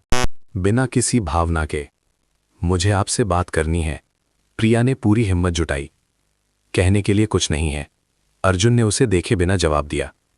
मैंने सच में ऐसा नहीं किया। मुझे नेहा ने धोखा दिया। उसने कहा कि ऐसा करने से मदद मिलेगी। मेरी मदद मेरे पैसे पाने में है ना? अर्जुन ने व्यंग्यात्मक स्वर में बात काटी। तुम्हें और समझाने की जरूरत नहीं है, सब कुछ साफ है। लेकिन मैं सुनना नहीं चाहता। अर्जुन ने मुंह फेर लिया। तुम्हें कितने पैसे चाहिए? एक रकम बताओ और यहां से चली जाओ। इसे इस नाटक को करने की फीस समझ लेना। अर्जुन के शब्द प्रिया के दिल में सीधे चाकू की तरह चुभ गए। वो उसका अपमान कर रहा था, उसकी अच्छाई का और उस भावना का जो उसने अभी अभी उसके लिए महसूस करना शुरू किया था। उसकी आंखों से फिर आंसू बह निकले, लेकिन इस बार ये अपमान और घायल स्वाभिमान के आंसू थे। मुझे आपके पैसे नहीं चाहिए, उसने कहा। उसकी आवाज कांप रही थी, लेकिन दृढ़ थी। मुझे आपसे कुछ भी नहीं चाहिए। पिछले कुछ दिनों में मेरी और मेरे बेटे की देखभाल करने के लिए धन्यवाद, और आपको परेशान करने के लिए माफ करना। वो मुड़कर चली गई। उसकी छोटी अकेली पीठ का साया फर्श पर लंबा हो रहा था। अर्जुन वहीं खड़ा रहा। उसने उसे रोका नहीं। वो उसकी परछाई को देखता रहा। उसके दिल में भावनाओं का एक मिला-जुला बवंडर था। वो गुस्सा भी था, निराश भी, लेकिन कहीं गहराई में थोड़ा दर्द भी था। तभी बन्नी बाहर से दौड़ता हुआ आया। उसने पूरी बातचीत सुन ली थी। वो अर्जुन के सामने दौड़ा, सिर उठाकर, उसकी बड़ी बड़ी गोल लाल आंखें उसे बिना पलक झपकाए देख रही थी। फिर अपनी उम्र से ज्यादा दृढ़ और साफ आवाज में बच्चे ने एक ऐसी बात कही जिसने अर्जुन की दुनिया को हिलाकर रख दिया। आप गलत हैं। मेरी मां को पैसे नहीं चाहिए। मां को बस चाहिए कि लोग उस पर विश्वास करें। ये कहकर बच्चा फूट फूट कर रोने लगा। उसकी दर्द भरी सिसकियां गूंज रही थीं। वो अपने लिए नहीं, बल्कि अपनी मां के अन्याय के लिए रो रहा था। उसका रोना एक आरोप की तरह था, अर्जुन की मूर्खता और क्रूरता के लिए एक फैसले की तरह। अर्जुन वहीं जम गया। बन्नी की बात, बन्नी का रोना, सब कुछ लाखों सुइयों की तरह उसके ज़मीर में चुभ रहा था। उसने एक मासूम बच्चे को चोट पहुंचाई थी। एक मां का दिल तोड़ दिया था। उसने अपने हाथों को देखा। इन हाथों की देखभाल कभी प्रिया के हाथों ने की थी। इन हाथों ने कभी बन्नी को उठाया था, लेकिन इन्हीं हाथों ने उन्हें निराशा में धकेल दिया था। देर से हुआ पछतावा उसकी आत्मा को खाने लगा। अर्जुन के साथ आखिरी बातचीत के बाद प्रिया जानती थी कि वो नहीं रह सकती। उसका स्वाभिमान उसे और दान स्वीकार करने और अपमान सहने की इजाजत नहीं दे रहा था। वो नहीं चाहती थी कि उसका बेटा दुनिया की घृणा में पले बढ़े। वो चुपचाप अपने कमरे में लौटी और अपना सामान पैक करने लगी। माँ बेटे का सामान ज्यादा नहीं था, बस कुछ पुराने कपड़े जो एक कपड़े के थैले में करीने से रखे हुए थे। अर्जुन ने जो भी महंगे सामान खरीदे थे, उसने सब वहीं छोड़ दिए। उसने अपने साथ कुछ भी ऐसा नहीं लिया जो उसका नहीं था। बन्नी चुपचाप बिस्तर पर बैठा मां को सामान पैक करते देख रहा था। बच्चे ने कुछ नहीं पूछा, लेकिन उसकी आंखों में दुख भरा था। वो जानता था कि वे जल्द ही इस जगह को छोड़ने वाले हैं। माँ, हम कहाँ जा रहे हैं? बन्नी ने धीरे से पूछा। प्रिया मुड़ी और अपने बेटे को एक फीकी मुस्कान दी ताकि अपना दर्द छिपा सके। हम अपने घर जा रहे हैं बेटा। हमारे लकड़ी के घर में? बन्नी ने थोड़ी उम्मीद से पूछा। नहीं, हम एक नई जगह जाएंगे, एक ऐसी जगह जहां कोई माँ बेटे को नहीं जानता। हम एक नई शुरुआत करेंगे बन्नी, प्रिया ने कहा। उसकी आवाज भर्रा गई। वो अपने पुराने घर वापस नहीं जा सकती थी। उसके पास शर्मा आंटी और पड़ोसियों का सामना करने की हिम्मत नहीं थी, और उसे डर था कि राहुल उसे परेशान करने आ जाएगा। उसे बहुत दूर जाना था। उस रात फिर से बारिश होने लगी, एक भारी और तेज बारिश। ठीक वैसी ही जैसे उस फेटफुल रात को हुई थी जब वो अर्जुन से मिली थी। खिड़की के बाहर बारिश की आवाज जैसे उसकी तकदीर पर रो रही थी। प्रिया ने रिसॉर्ट के सभी लोगों के सो जाने का इंतजार किया। उसने बन्नी का हाथ पकड़ा और रात में निकल पड़ी। वो नहीं चाहती थी कि कोई उसे इस दयनीय हालत में जाते हुए देखे। एक बड़ी और एक छोटी परछाई ठंडी बारिश में चुपचाप चल रही थी। प्रिया ने बन्नी को एकमात्र रेनकोट पहनाया, जबकि खुद बस एक पतली जैकेट में थी। मूसलाधार बारिश ने उसे पूरी तरह भिगो दिया। ठंड हड्डियों तक पहुंच रही थी। माँ, मुझे ठंड लग रही है, बन्नी ने कांपते हुए कहा। प्रिया ने जल्दी से अपने बेटे को कस कर गले लगा लिया। अपने शरीर की गर्मी से उसे गरमाने की कोशिश कर रही थी। हिम्मत रखो बेटा। बस स्टॉप आने ही वाला है। वे राष्ट्रीय राजमार्ग तक पहुंचने के लिए एक लंबा रास्ता पैदल चले। गाड़ियों की रोशनी गुजरती, सड़क के किनारे सिकुड़े हुए मां बेटे को रोशन करती। प्रिया ने एक लंबी दूरी की बस को हाथ दिया। उसे यह भी नहीं पता था कि वो बस कहां जाएगी। उसे बस इस शहर से दूर जाना था, जितनी जल्दी हो सके। बस रुकी। प्रिया ने बन्नी को गोद में उठाया और चढ़ गई। उसने बस के आखिर में एक सीट चुनी। एक कोने में सिकुड़ कर बैठ गई ताकि कोई उस पर ध्यान ना दे। बस चल पड़ी। माँ बेटे और उनके दर्द को लेकर शिमला शहर से घनघोर बारिश की रात में दूर चली गई। प्रिया ने खिड़की से बाहर देखा। शानदार रिसॉर्ट की रोशनियां धुंधली होती गईं और फिर बारिश के पर्दे के पीछे गायब हो गईं। उसके गालों पर फिर आंसू बह निकले। अलविदा उस जगह को जिसने उसे कुछ खुशी के पल दिए थे, और उसी जगह को जिसने उसे निराशा के गर्त में धकेल दिया था। इस बीच रिजॉर्ट में अर्जुन अभी भी अपने कार्यालय में अकेला बैठा था। बन्नी की बातें उसे परेशान कर रही थीं। मेरी माँ को पैसे नहीं चाहिए, माँ को बस चाहिए कि लोग उस पर विश्वास करें। वो सोचने लगा कि क्या वो सच में गलत था। उसने हर विवरण, हर नज़र, प्रिया की हर मुस्कान को याद किया। वे बिल्कुल भी नकली नहीं लग रहे थे। उसने बन्नी की मासूमियत को याद किया। ऐसी माँ इतने प्यारे बच्चे की परवरिश कैसे कर सकती है? उसके दिल में एक बेचैनी उठी। उसे लगा जैसे वो कुछ बहुत महत्वपूर्ण खोने वाला है। वो उठा और तेजी से प्रिया के विला की ओर बढ़ा। उसे उससे साफ साफ पूछना था। वो इस मामले को इस तरह की गलतफहमी में खत्म नहीं होने दे सकता था। लेकिन जब वो वहां पहुंचा तो कमरा खाली था। सामान अभी भी वहीं था, करीने से रखा हुआ, लेकिन लोग जा चुके थे। मेज पर ब्रांडेड कपड़ों के बगल में एक छोटा बटुआ था। उसने उसे खोला। अंदर पूरी रकम थी जो उसने प्रिया को शुरुआती दिनों में दी थी। एक पैसा भी कम नहीं। अर्जुन सन रह गया। अगर वो पैसे की लालची होती तो सब कुछ क्यों छोड़ जाती? वो जल्दी से सुरक्षा गार्ड को ढूंढने भागा। प्रिया और बच्चा कहाँ है? अध्यक्ष, मैंने उन्हें गेट से बाहर जाते नहीं देखा। उसने सुरक्षा कैमरों की जांच करने का आदेश दिया और फिर उसने देखा। उसने प्रिया को बन्नी का हाथ पकड़े हुए रिजॉर्ट से एक छिपे हुए रास्ते से पैदल जाते हुए देखा। उसने देखा कि वो अपना एकमात्र रेनकोट अपने बेटे को दे रही है।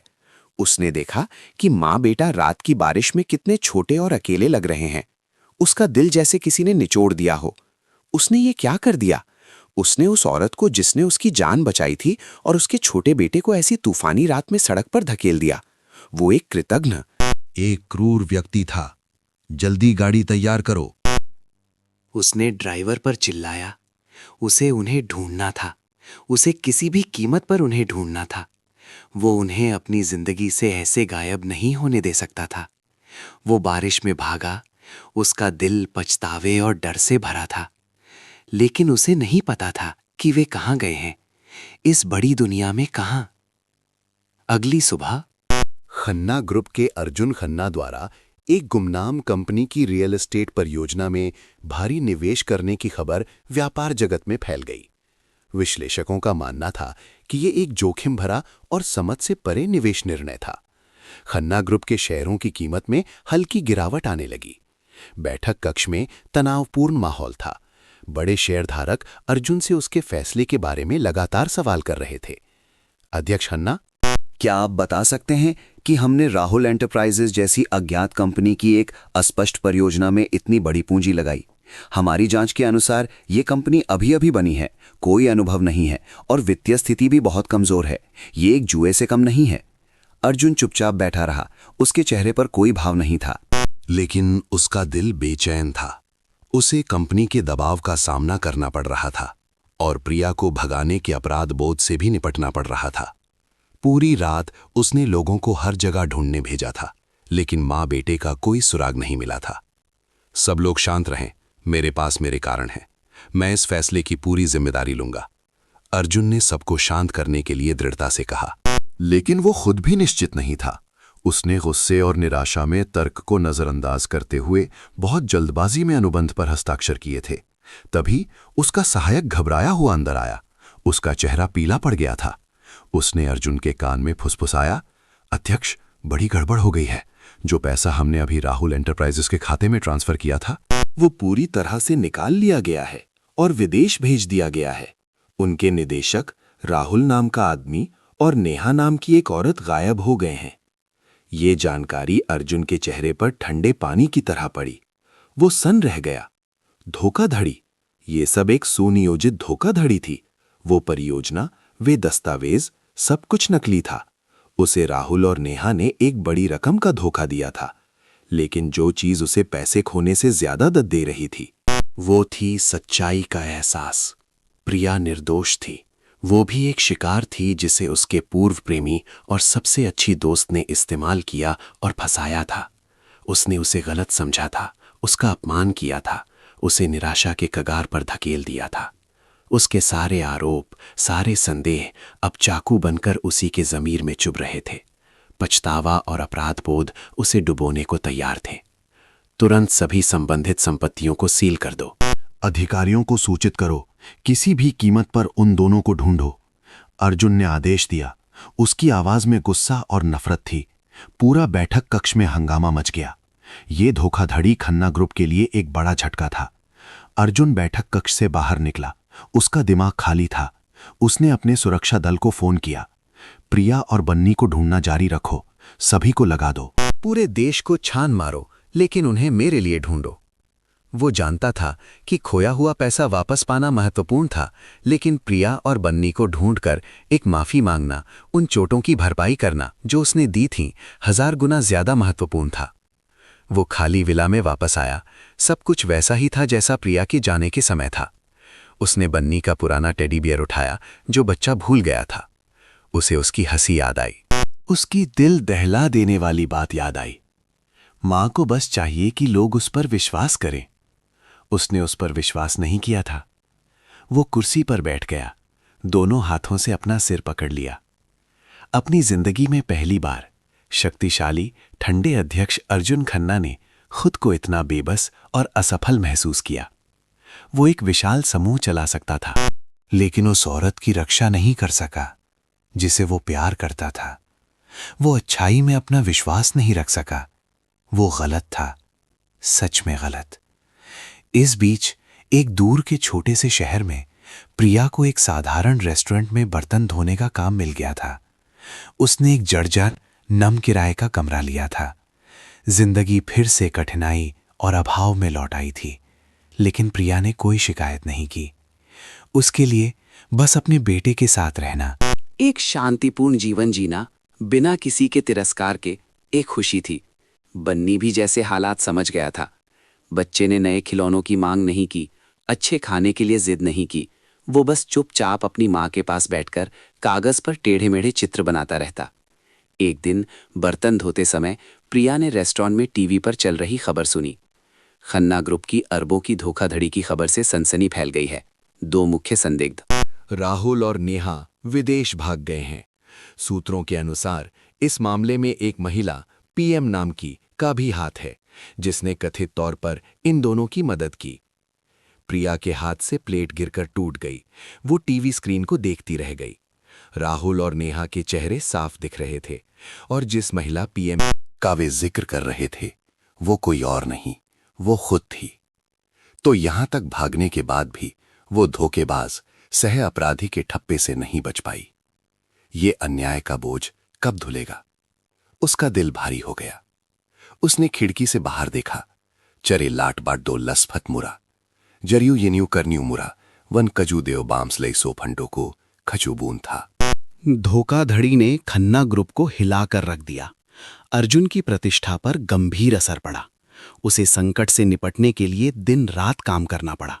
निदेशक मंडल और मीडिया के दबाव का सामना करना पड़ा। लेकिन काम की भागदौड़ के बीच प्रिया और बन्नी का ख्याल एक पल के लिए भी नहीं गया। उसने हर संभव संसाधन जुटा लिए थे। सबसे अच्छे निजी जासूस, समूह का व्यापक सूचना नेटवर्क। सब कुछ माँ बेटे को ढूंढने में लगा दिया गया था, लेकिन वे जैसे दुनिया से गायब हो गए थे। प्रिया ने जानबूझकर सारे सुराग मिटा दिए थे। उसने फोन का इस्तेमाल नहीं किया, किसी भी परिचित से संपर्क नहीं किया। उसका नाम भी बहुत आम था, जिससे खोजबीन समुद्र में सुई ढूंढने जैसी हो गई थी। हर गुजरते दिन के साथ अर्जुन की उम्मीद थोड़ी कम होती जा रही थी। वो और भी शांत और चिड़चिड़ा हो गया। उसके चेहरे से मुस्कान लगभग गायब हो गई थी। वो अक्सर सो नहीं पाता था और जब थोड़ी देर के लिए आंख लगती तो बारिश की रात में सिकड़े हुए माँ बेटे की छवि उसे सताती थी। अर्जुन के सहायक, जो कई सालों से उसके साथ था, ने अपने बॉस को इतना टूटा हुआ कभी नहीं देखा था। अध्यक्ष, आपको थोड़ा आराम करना चाहिए। आपकी सेहत। मैं ठीक हूं, अर्जुन ने बात काटी। उसकी आंखें अभी भी भारत के नक्शे पर थीं, जहां उसने उन जगहों को चिन्हित किया था जहां प्रिया के जाने की संभावना थी। कोई खबर है? सहायक ने दुखी होकर सिर हिलाया। अभी तक नहीं। ऐसा लगता है जैसे वो नहीं चाहती कि कोई उसे ढूंढे। अर्जुन ने अपनी मुट्ठी भींची। वो जानता था कि उसे कितना दुख पहुंचा है। वो अब किसी पर विश्वास नहीं करती थी, खासकर उस पर। वो उन जगहों पर जाने लगा जहां उसे प्रिया के होने का अंदाजा था। वो औद्योगिक क्षेत्रों, बड़े शहरों की गरीब बस्तियों में गया। वो चुपचाप चलता, आते जाते लोगों को देखता, उम्मीद करता कि कोई परिचित चेहरा दिख जाएगा, लेकिन सब व्यर्थ था। वो शिमला वापस गया, प्रिया के पुराने लकड़ी के घर गया। घर बंद था। उस पर धूल की एक पतली परत जमी थी। शर्मा आंटी ने उसे देखकर एक लंबी सांस ली।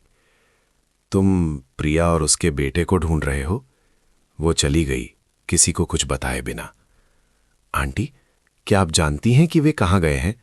अर्जुन ने उत्सुकता से पूछा। मुझे नहीं पता।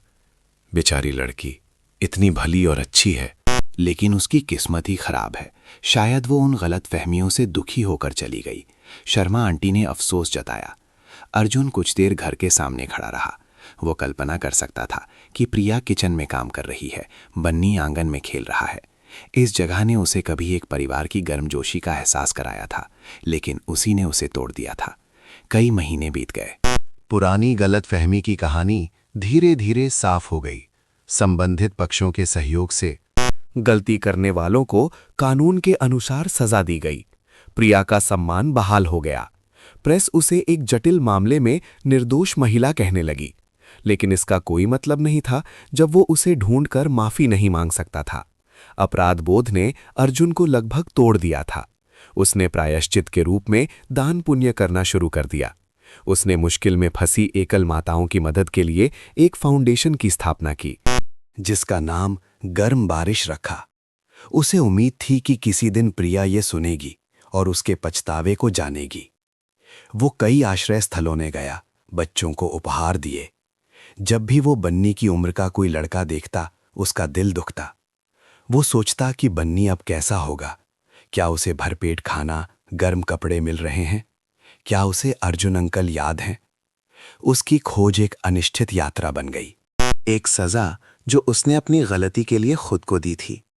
वो एक शहर से दूसरे शहर जाता रहा, प्रिया और बन्नी की छवि को दिल में लिए, एक धुंधली उम्मीद के साथ कि कोई चमत्कार होगा। एक दिन एक मध्य भारतीय राज्य में एक चैरिटी कार्यक्रम में भाग लेते समय उसने संयोग से एक दूरदराज के गांव के एक किंडरगार्टन स्कूल की एक शिक्षिका के बारे में सुना। वो शिक्षिका अकेले एक छोटे बच्चे को पाल रही थी और यहाँ के लोग और बच्चे उसे बहुत प्यार करते थे। उन्होंने कहा कि वो यहाँ की नहीं है, कहीं और से आई है। अर्जुन के मन में एक उम्मीद की किरण जगी। क्या वो हो सकती है? हालांकि वो जानता था कि ये उम्मीद बहुत कमजोर है। लेकिन उसने फिर भी वहां जाने का फैसला किया। उसकी शानदार कार को गांव के बाहर ही रुकना पड़ा, क्योंकि अंदर का रास्ता बहुत छोटा और ऊबड़-खाबड़ था। उसे लगभग 1 किलोमीटर कच्ची सड़क पर पैदल चलना पड़ा। स्कूल उसकी आंखों के सामने आया। ये बस एक साधारण टिन की छत और बांस की दीवारों वाला एक कमरा था, लेकिन अंदर से बच्चों की कविता पढ़ने की चहकती हुई आवाज आ रही थी।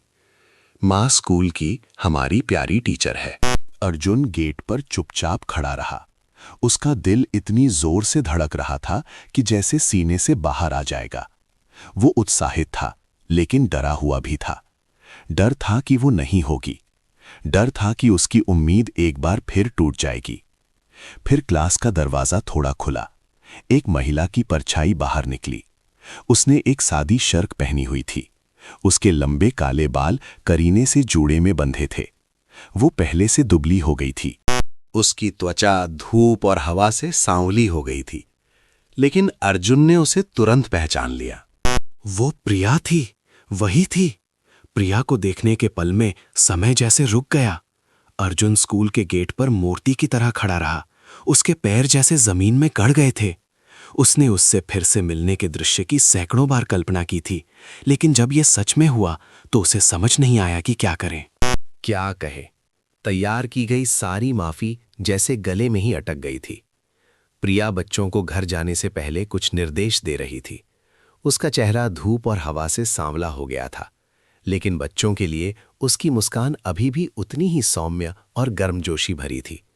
उसे बिल्कुल भी पता नहीं था कि कोई दूर से उसे बिना पलक झपकाए देख रहा है। बच्चे स्कूल से निकलकर चहकते हुए भागे। उस भीड़ में एक छोटा लड़का, जिसके गाल गोल मटोल थे और आंखें बड़ी बड़ी और परिचित थीं, अर्जुन को देखकर अचानक रुक गया। वो बन्नी था। वो बच्चा थोड़ा बड़ा हो गया था, लंबा हो गया था, लेकिन उसके चेहरे पर मासूमियत अभी भी वैसी ही थी। बन्नी ने अर्जुन को घूर कर देखा। उसकी आंखों में आश्चर्य, जिज्ञासा और थोड़ी अजनबियत थी। उसने उसे पहले की तरह तुरंत नहीं पहचाना। प्रिया ने भी अब अर्जुन को देख लिया था। उसके होठों से मुस्कान गायब हो गई। उसका चेहरा बदल गया, आश्चर्य से उलझन और फिर ठंडक में। वो जल्दी से आगे बढ़ी, बन्नी को अपने पीछे खींच लिया, एक रक्षात्मक मुद्रा में। आप यहां क्यों आए हैं? प्रिया की आवाज ठंडी और दूर थी। मैं तुम्हें ढूंढ रहा था, अर्जुन ने मुश्किल से कहा। मुझे ढूंढने? हमारे बीच कहने के लिए कुछ नहीं बचा है। कृपया आप जाइए, प्रिया ने कहा और बन्नी का हाथ पकड़कर अंदर जाने लगी।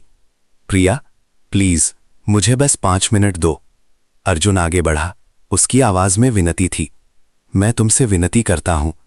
अर्जुन के थके हुए, दुखी चेहरे और दर्द भरी आंखों को देखकर प्रिया थोड़ी हिचकिचाई।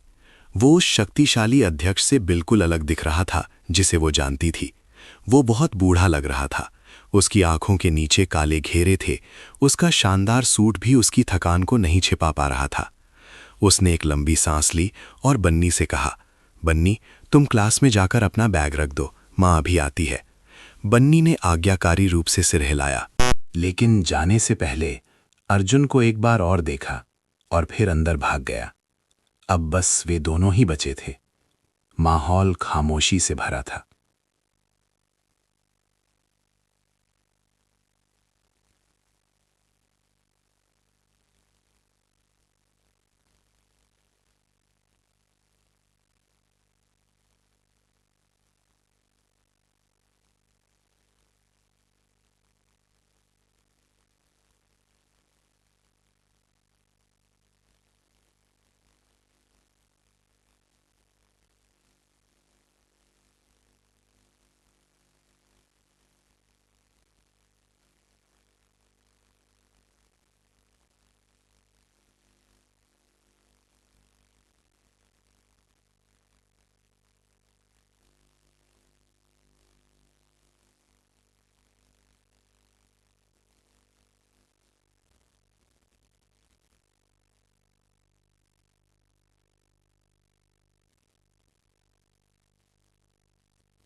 मैं सच में माफी चाहता हूं।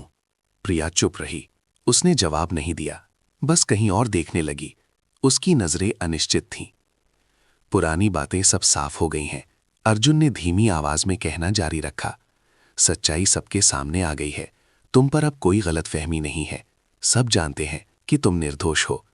तो क्या? प्रिया अचानक मुड़ी और सीधे उसकी आंखों में देखा। उसकी आंखों में गुस्सा भरा था। निर्दोष साबित होने से क्या होता है? जो ताने मुझे सुनने पड़े, जो तिरस्कार भरी नजरें मेरे बेटे को सहनी पड़ी, वे डर भरे दिन जब पता नहीं था कि कल क्या होगा। क्या वे चीज़ें वापस मिल सकती हैं? क्या आप जानते हैं कि मेरे बेटे को पुराने स्कूल से इसलिए हटना पड़ा क्योंकि दोस्त उसके बारे में बुरी बातें करते थे? क्या आप जानते हैं कि वो हर रात डर से रोते हुए उठता था कि कहीं माँ को ना खो दे? प्रिया का हर शब्द अर्जुन के दिल में चाकू की तरह चुभ रहा था। वो कुछ नहीं कह सका, बस चुपचाप खड़ा रहा। वो जानता था कि वो इसका हकदार है। मैंने सोचा था, बस एक ऐसी जगह चले जाएं जहां कोई हमें ना जानता हो, तो माँ बेटे को शांति मिलेगी। प्रिया ने कहना जारी रखा। उसकी आवाज कांप रही थी। लेकिन आप यहां क्यों आए? क्या आप हमारी जिंदगी में फिर से हलचल मचाने आए हैं? क्या आप अपनी दया दिखाना चाहते हैं? हमें इसकी जरूरत नहीं है। कृपया चले जाइए और फिर कभी हमारे सामने मत आना। ये कहकर प्रिया मुड़कर चली गई। उसके कंधे आंसू रोकने की कोशिश में कांप रहे थे। प्रिया, रुको, अर्जुन ने उसे पुकारा। मैं यहां दया दिखाने नहीं आया हूं। मैं यहां इसलिए आया हूं क्योंकि मुझे एहसास हुआ कि मैं तुम मां बेटे के बिना नहीं जी सकता। प्रिया के कदम रुक गए। मैं जानता हूं कि मुझे ये कहने का कोई हक नहीं है, अर्जुन ने दर्द भरी आवाज में कहना जारी रखा। लेकिन जिस दिन से तुम गई हो, मुझे एक दिन भी चैन नहीं मिला। तुम्हारी और बन्नी की छवि हमेशा मेरे दिमाग में रहती है। मैंने तुम्हें हर जगह ढूंढा, बस इस उम्मीद में कि मुझे माफी मांगने और अपनी गलती सुधारने का एक मौका मिलेगा। मौका? प्रिया ने कड़वाहट से हंसते हुए कहा। विश्वास भी एक कागज की तरह होता है। एक बार मुड़ जाए तो फिर कभी सीधा नहीं हो सकता। अर्जुन खन्ना। उसने उसका पूरा नाम लिया, एक चरम दूरी का संकेत। तभी Trời bắt đầu đổ mùa, Dừng có tên mới nhỏ, Việt Nam hạt dần. Dù như hôm trời cũng đang khóc cho cuộc gặp gỡ đầy ngang trái này. बारिश ने प्रिया के बालों को भिगो दिया। वे उसके चेहरे पर चिपक गए। अर्जुन ने अपना कोट उतारा, उसे उड़ाना चाहा, लेकिन उसने हटा दिया। जरूरत नहीं है, मुझे अब आपसे कुछ नहीं चाहिए। उसने ठंड से मुंह फेर लिया, तेजी से क्लासरूम में चली गई और दरवाजा जोर से बंद कर दिया। अर्जुन को बारिश में अकेला छोड़ गई। अर्जुन वहीं खड़ा रहा, हिला तक नहीं। उसने बारिश को अपने ऊपर बरसने दिया। ठंड हड्डियों तक पहुंच रही थी, लेकिन बारिश की ठंडक उसके दिल की ठंडक के सामने कुछ भी नहीं थी। उसने उसे ढूंढ लिया था, लेकिन ऐसा लग रहा था कि उसने उसे हमेशा के लिए खो दिया है। अर्जुन वहां से नहीं गया। उसने गांव के केंद्र में स्कूल से कुछ किलोमीटर दूर एक छोटा सा गेस्ट हाउस किराए पर लिया और वहीं रुकने का फैसला किया।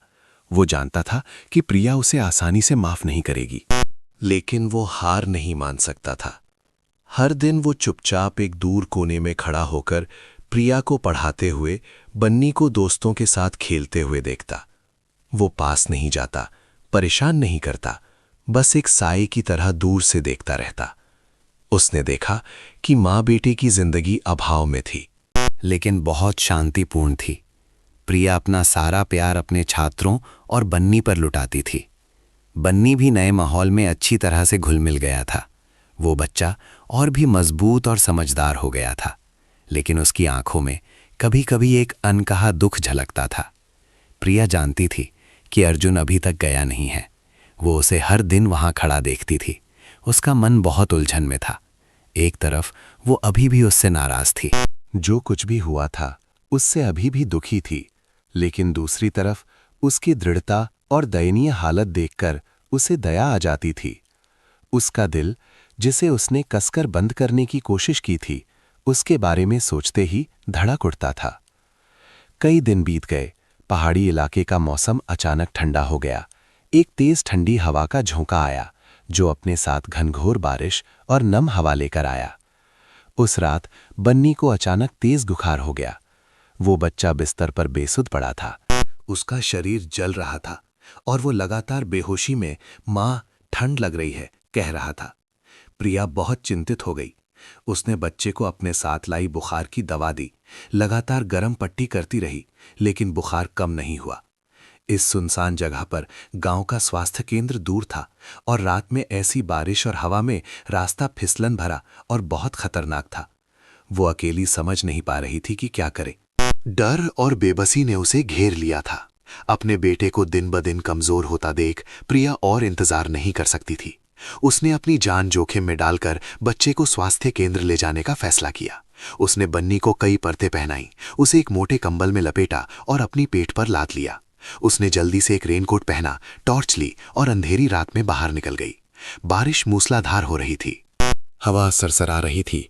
कच्ची सड़क कीचड़ से भर गई थी और बहुत फिसलन भरी थी। प्रिया का हर कदम बहुत मुश्किल था। उसे रास्ता भी टटोलना था और अपना संतुलन भी बनाए रखना था ताकि बच्चा ना गिरे। अर्जुन गेस्ट हाउस में बेचैन था। उसे प्रिया और उसके बेटे की चिंता हो रही थी। इस खराब मौसम में क्या उसका बांस का घर काफी गर्म होगा? बन्नी छोटा है, क्या वो सह पाएगा?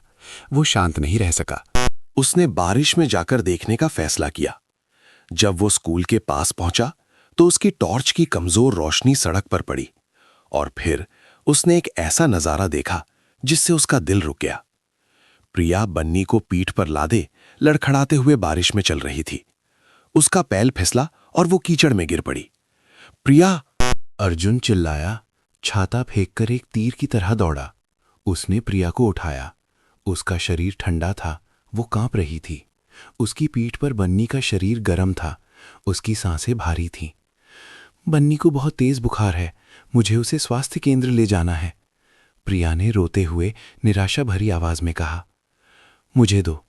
बिना कुछ कहे अर्जुन ने सावधानी से बन्नी को प्रिया की पीठ से लिया। उसने बच्चे को अपनी गोद में लिया।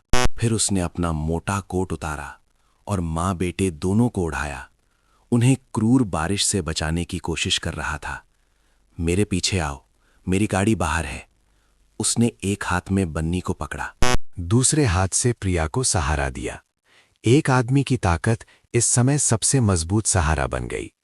उसने उन्हें कीचड़ भरे रास्ते से पार कराकर अपनी गाड़ी तक पहुंचाया। उसने जल्दी से बन्नी को पिछली सीट पर लिटाया और फिर प्रिया के लिए दरवाजा खोला। अंदर बैठो, जल्दी करो। प्रिया हिचकिचाई, लेकिन अपने बेटे की हालत देखकर वो और संकोच नहीं कर सकती थी। वो जल्दी से गाड़ी में बैठ गई। अर्जुन ने तुरंत गाड़ी चलाई। तेजी से स्वास्थ्य केंद्र की ओर। गाड़ी में प्रिया ने बन्नी को कसकर पकड़ रखा था। लगातार उसका नाम पुकार रही थी। उसके आंसू बारिश के पानी के साथ मिल गए थे। अर्जुन ने उसे रियर व्यू मिरर से देखा।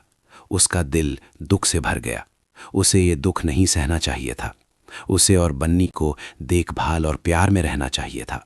सब उसकी वजह से था। स्वास्थ्य केंद्र पहुंचने पर नर्सों ने जल्दी से बन्नी को लिया। उसे आपातकालीन कक्ष में ले जाया गया। प्रिया और अर्जुन बाहर गलियारे में बेचैनी से इंतजार कर रहे थे। प्रिया इधर उधर टहल रही थी, दोनों हाथ आपस में बांधे हुए लगातार प्रार्थना कर रही थी। अर्जुन दीवार से सटकर खड़ा चुपचाप उसे देख रहा था।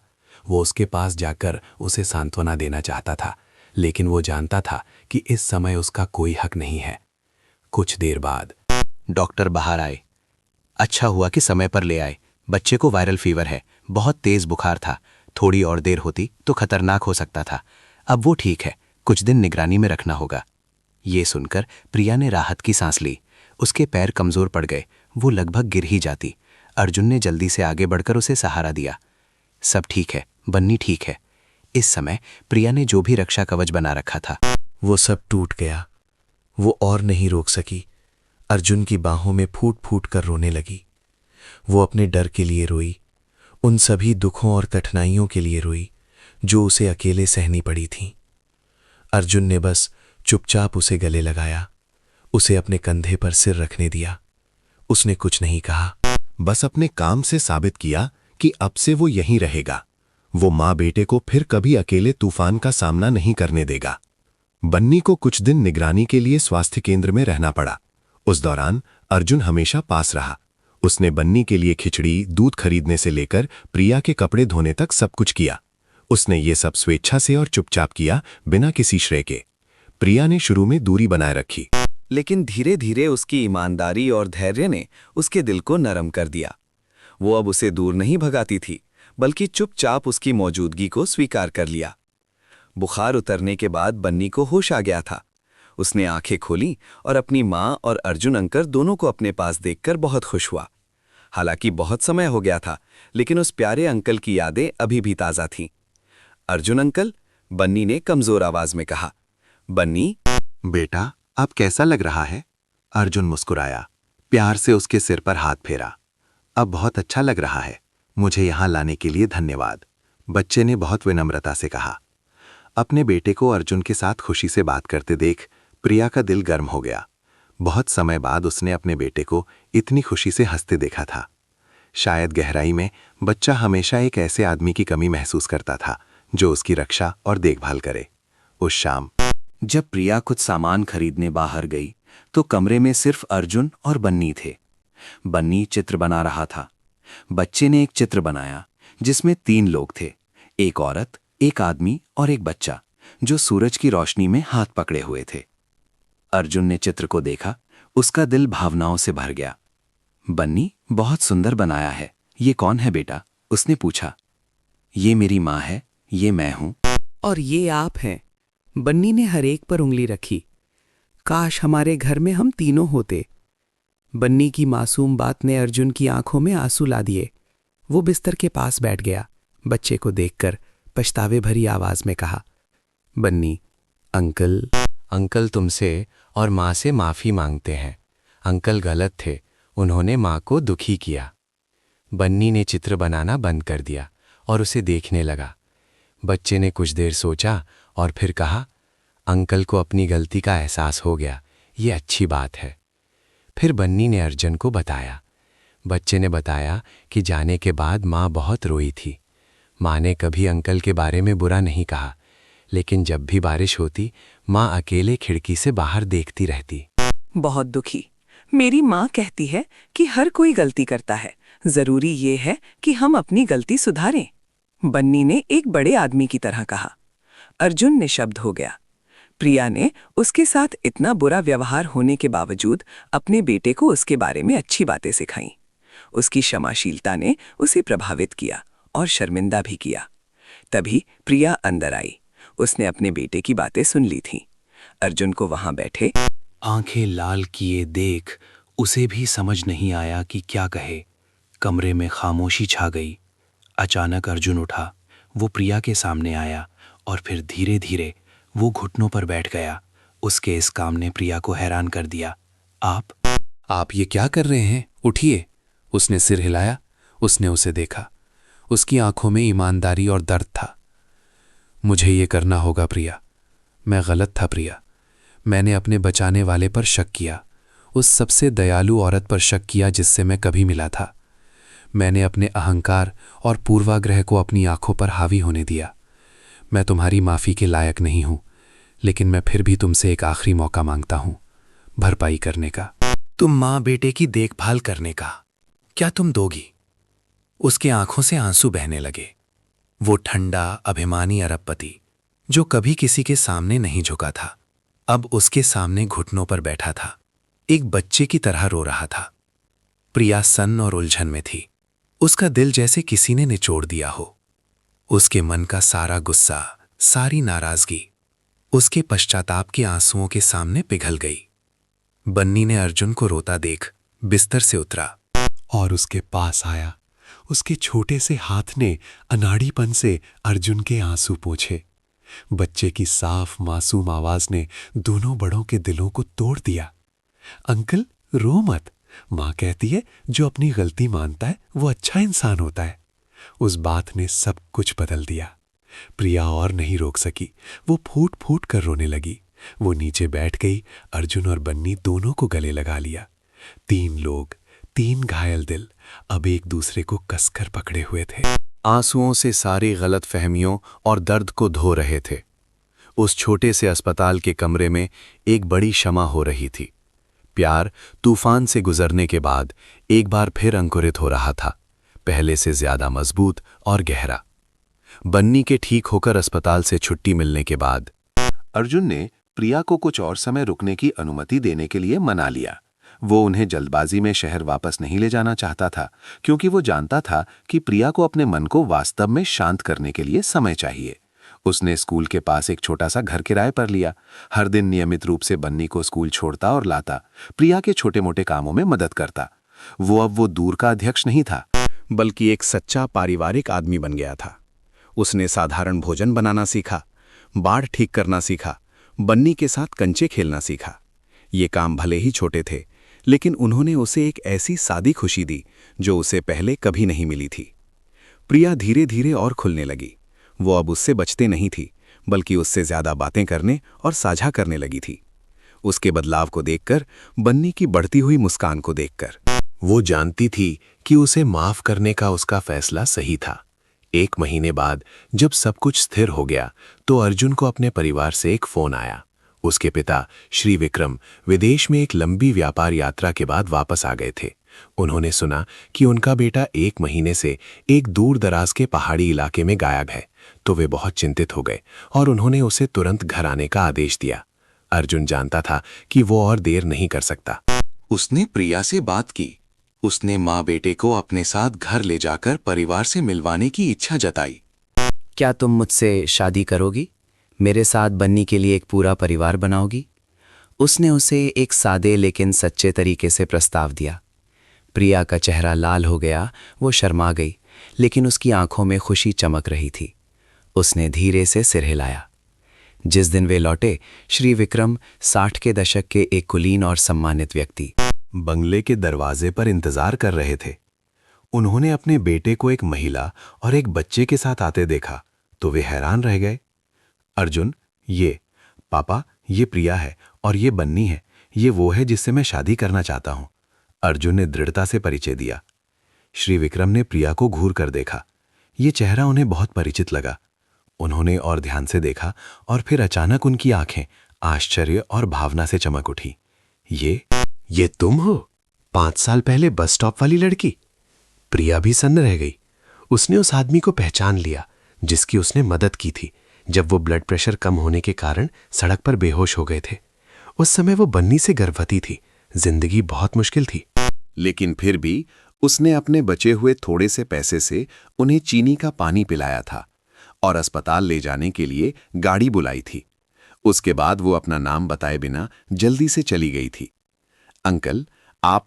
हाँ, ये मैं ही हूं।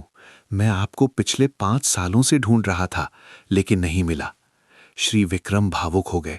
उन्होंने आगे बढ़कर प्रिया का हाथ पकड़ लिया। मुझे विश्वास नहीं हो रहा कि ऐसा संयोग भी हो सकता है। उन्होंने अर्जुन की ओर मुड़कर गर्व और भावनाओं से भरी आवाज में कहा, अर्जुन, क्या तुम जानते हो, 5 साल पहले इसी लड़की ने एक बार पापा की जान बचाई थी।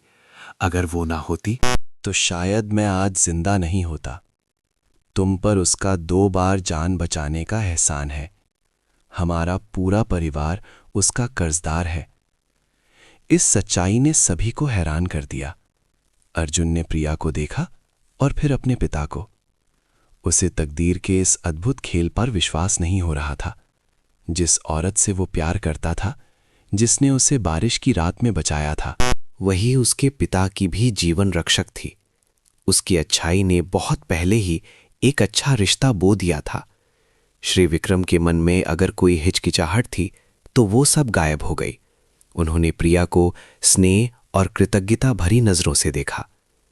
बेटी, धन्यवाद, हर चीज के लिए धन्यवाद। मुझे तुम जैसी दयालु बहू से ज्यादा कुछ नहीं चाहिए। प्रिया की आंखों में आंसू आ गए। उसे उम्मीद नहीं थी कि उसकी सालों पुरानी अच्छाई का बदला इस तरह अप्रत्याशित रूप से मिलेगा। श्री विक्रम ने नीचे झुककर बन्नी को गोद में उठा लिया।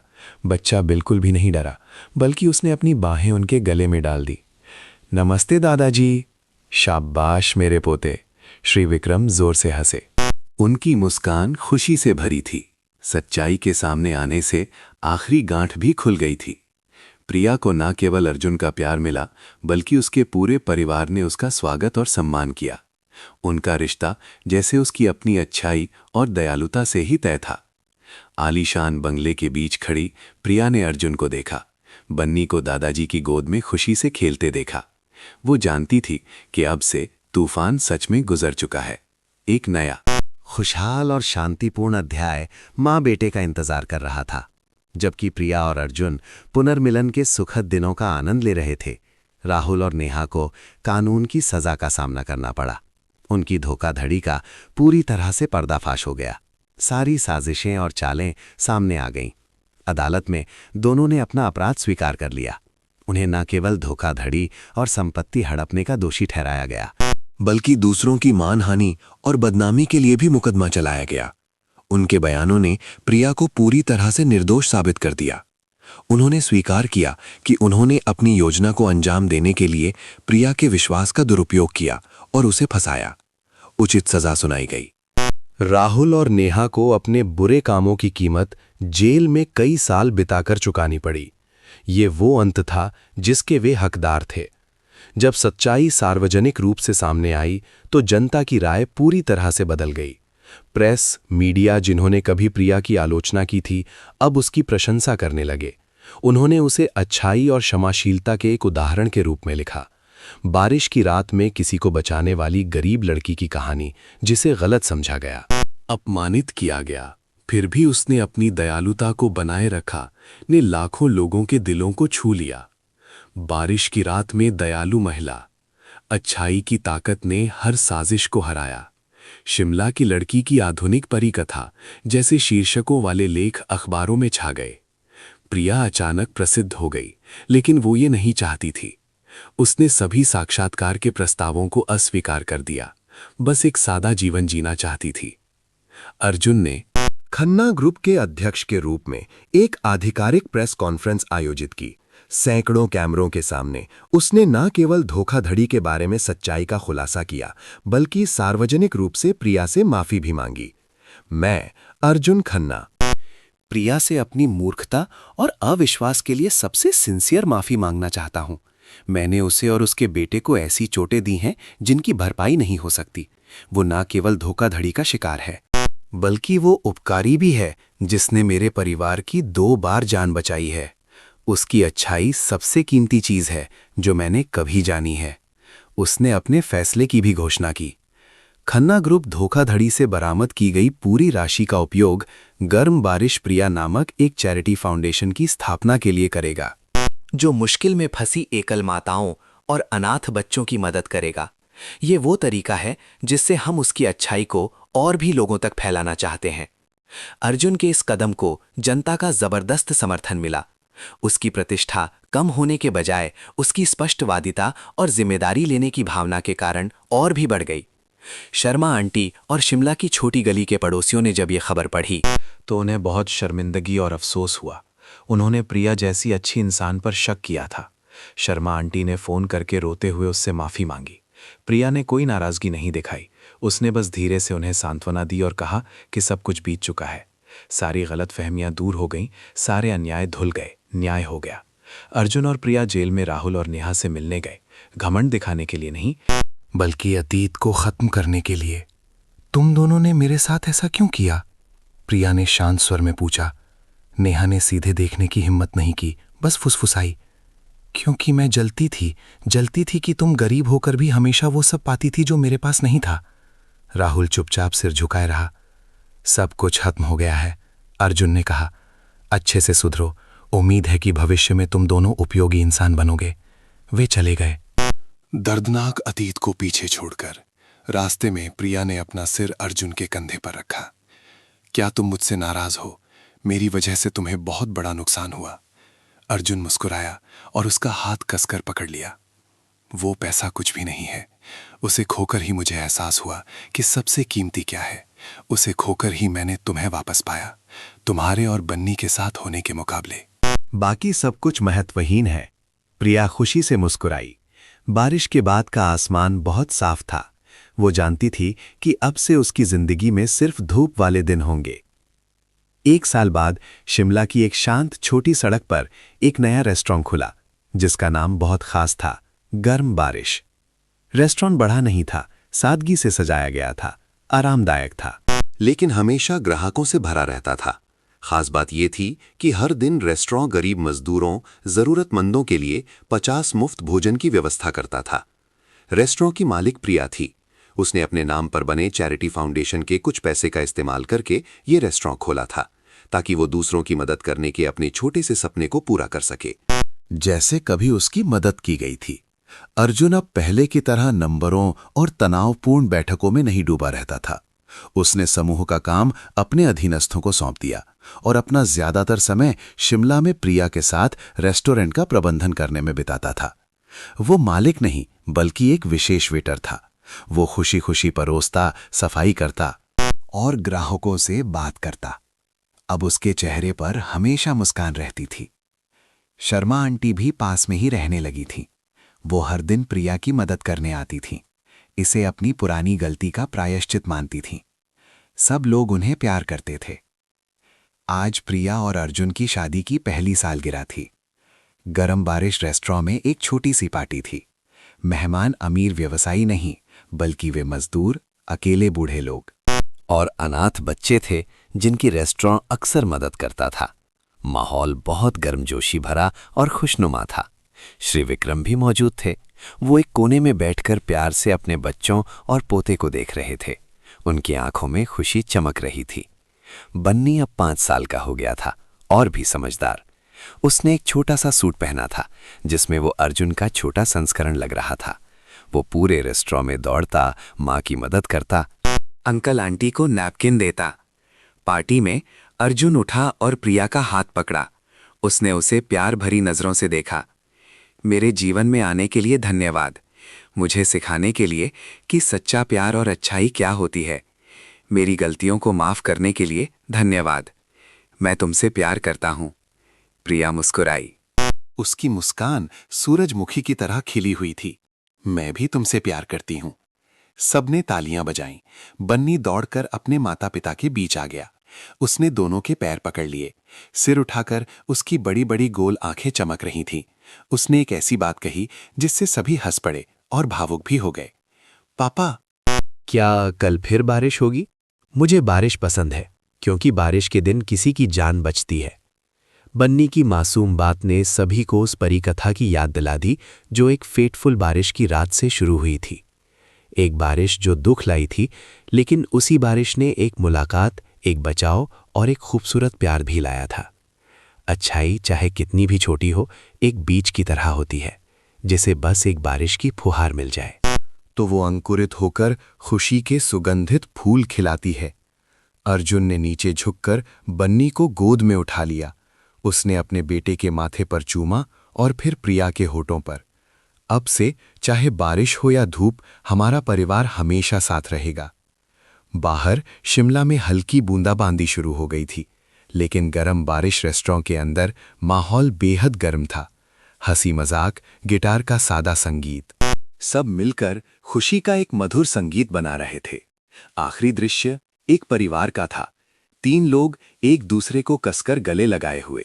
उनकी मुस्कान गर्म पीली रोशनी में चमक रही थी। सारे तूफान गुजर चुके थे, बस प्यार और शांति हमेशा के लिए रह गई थी। दोस्तों, कमेंट्स में बताइए आप ये कहां से देख रहे हैं। आपको ये कहानी कैसी लगी, हमें जरूर बताइएगा।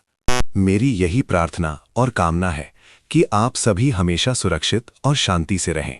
अगर आपके पास भी कोई ऐसी ही दिलचस्प कहानी है तो कृपया हम सभी के साथ साझा करें।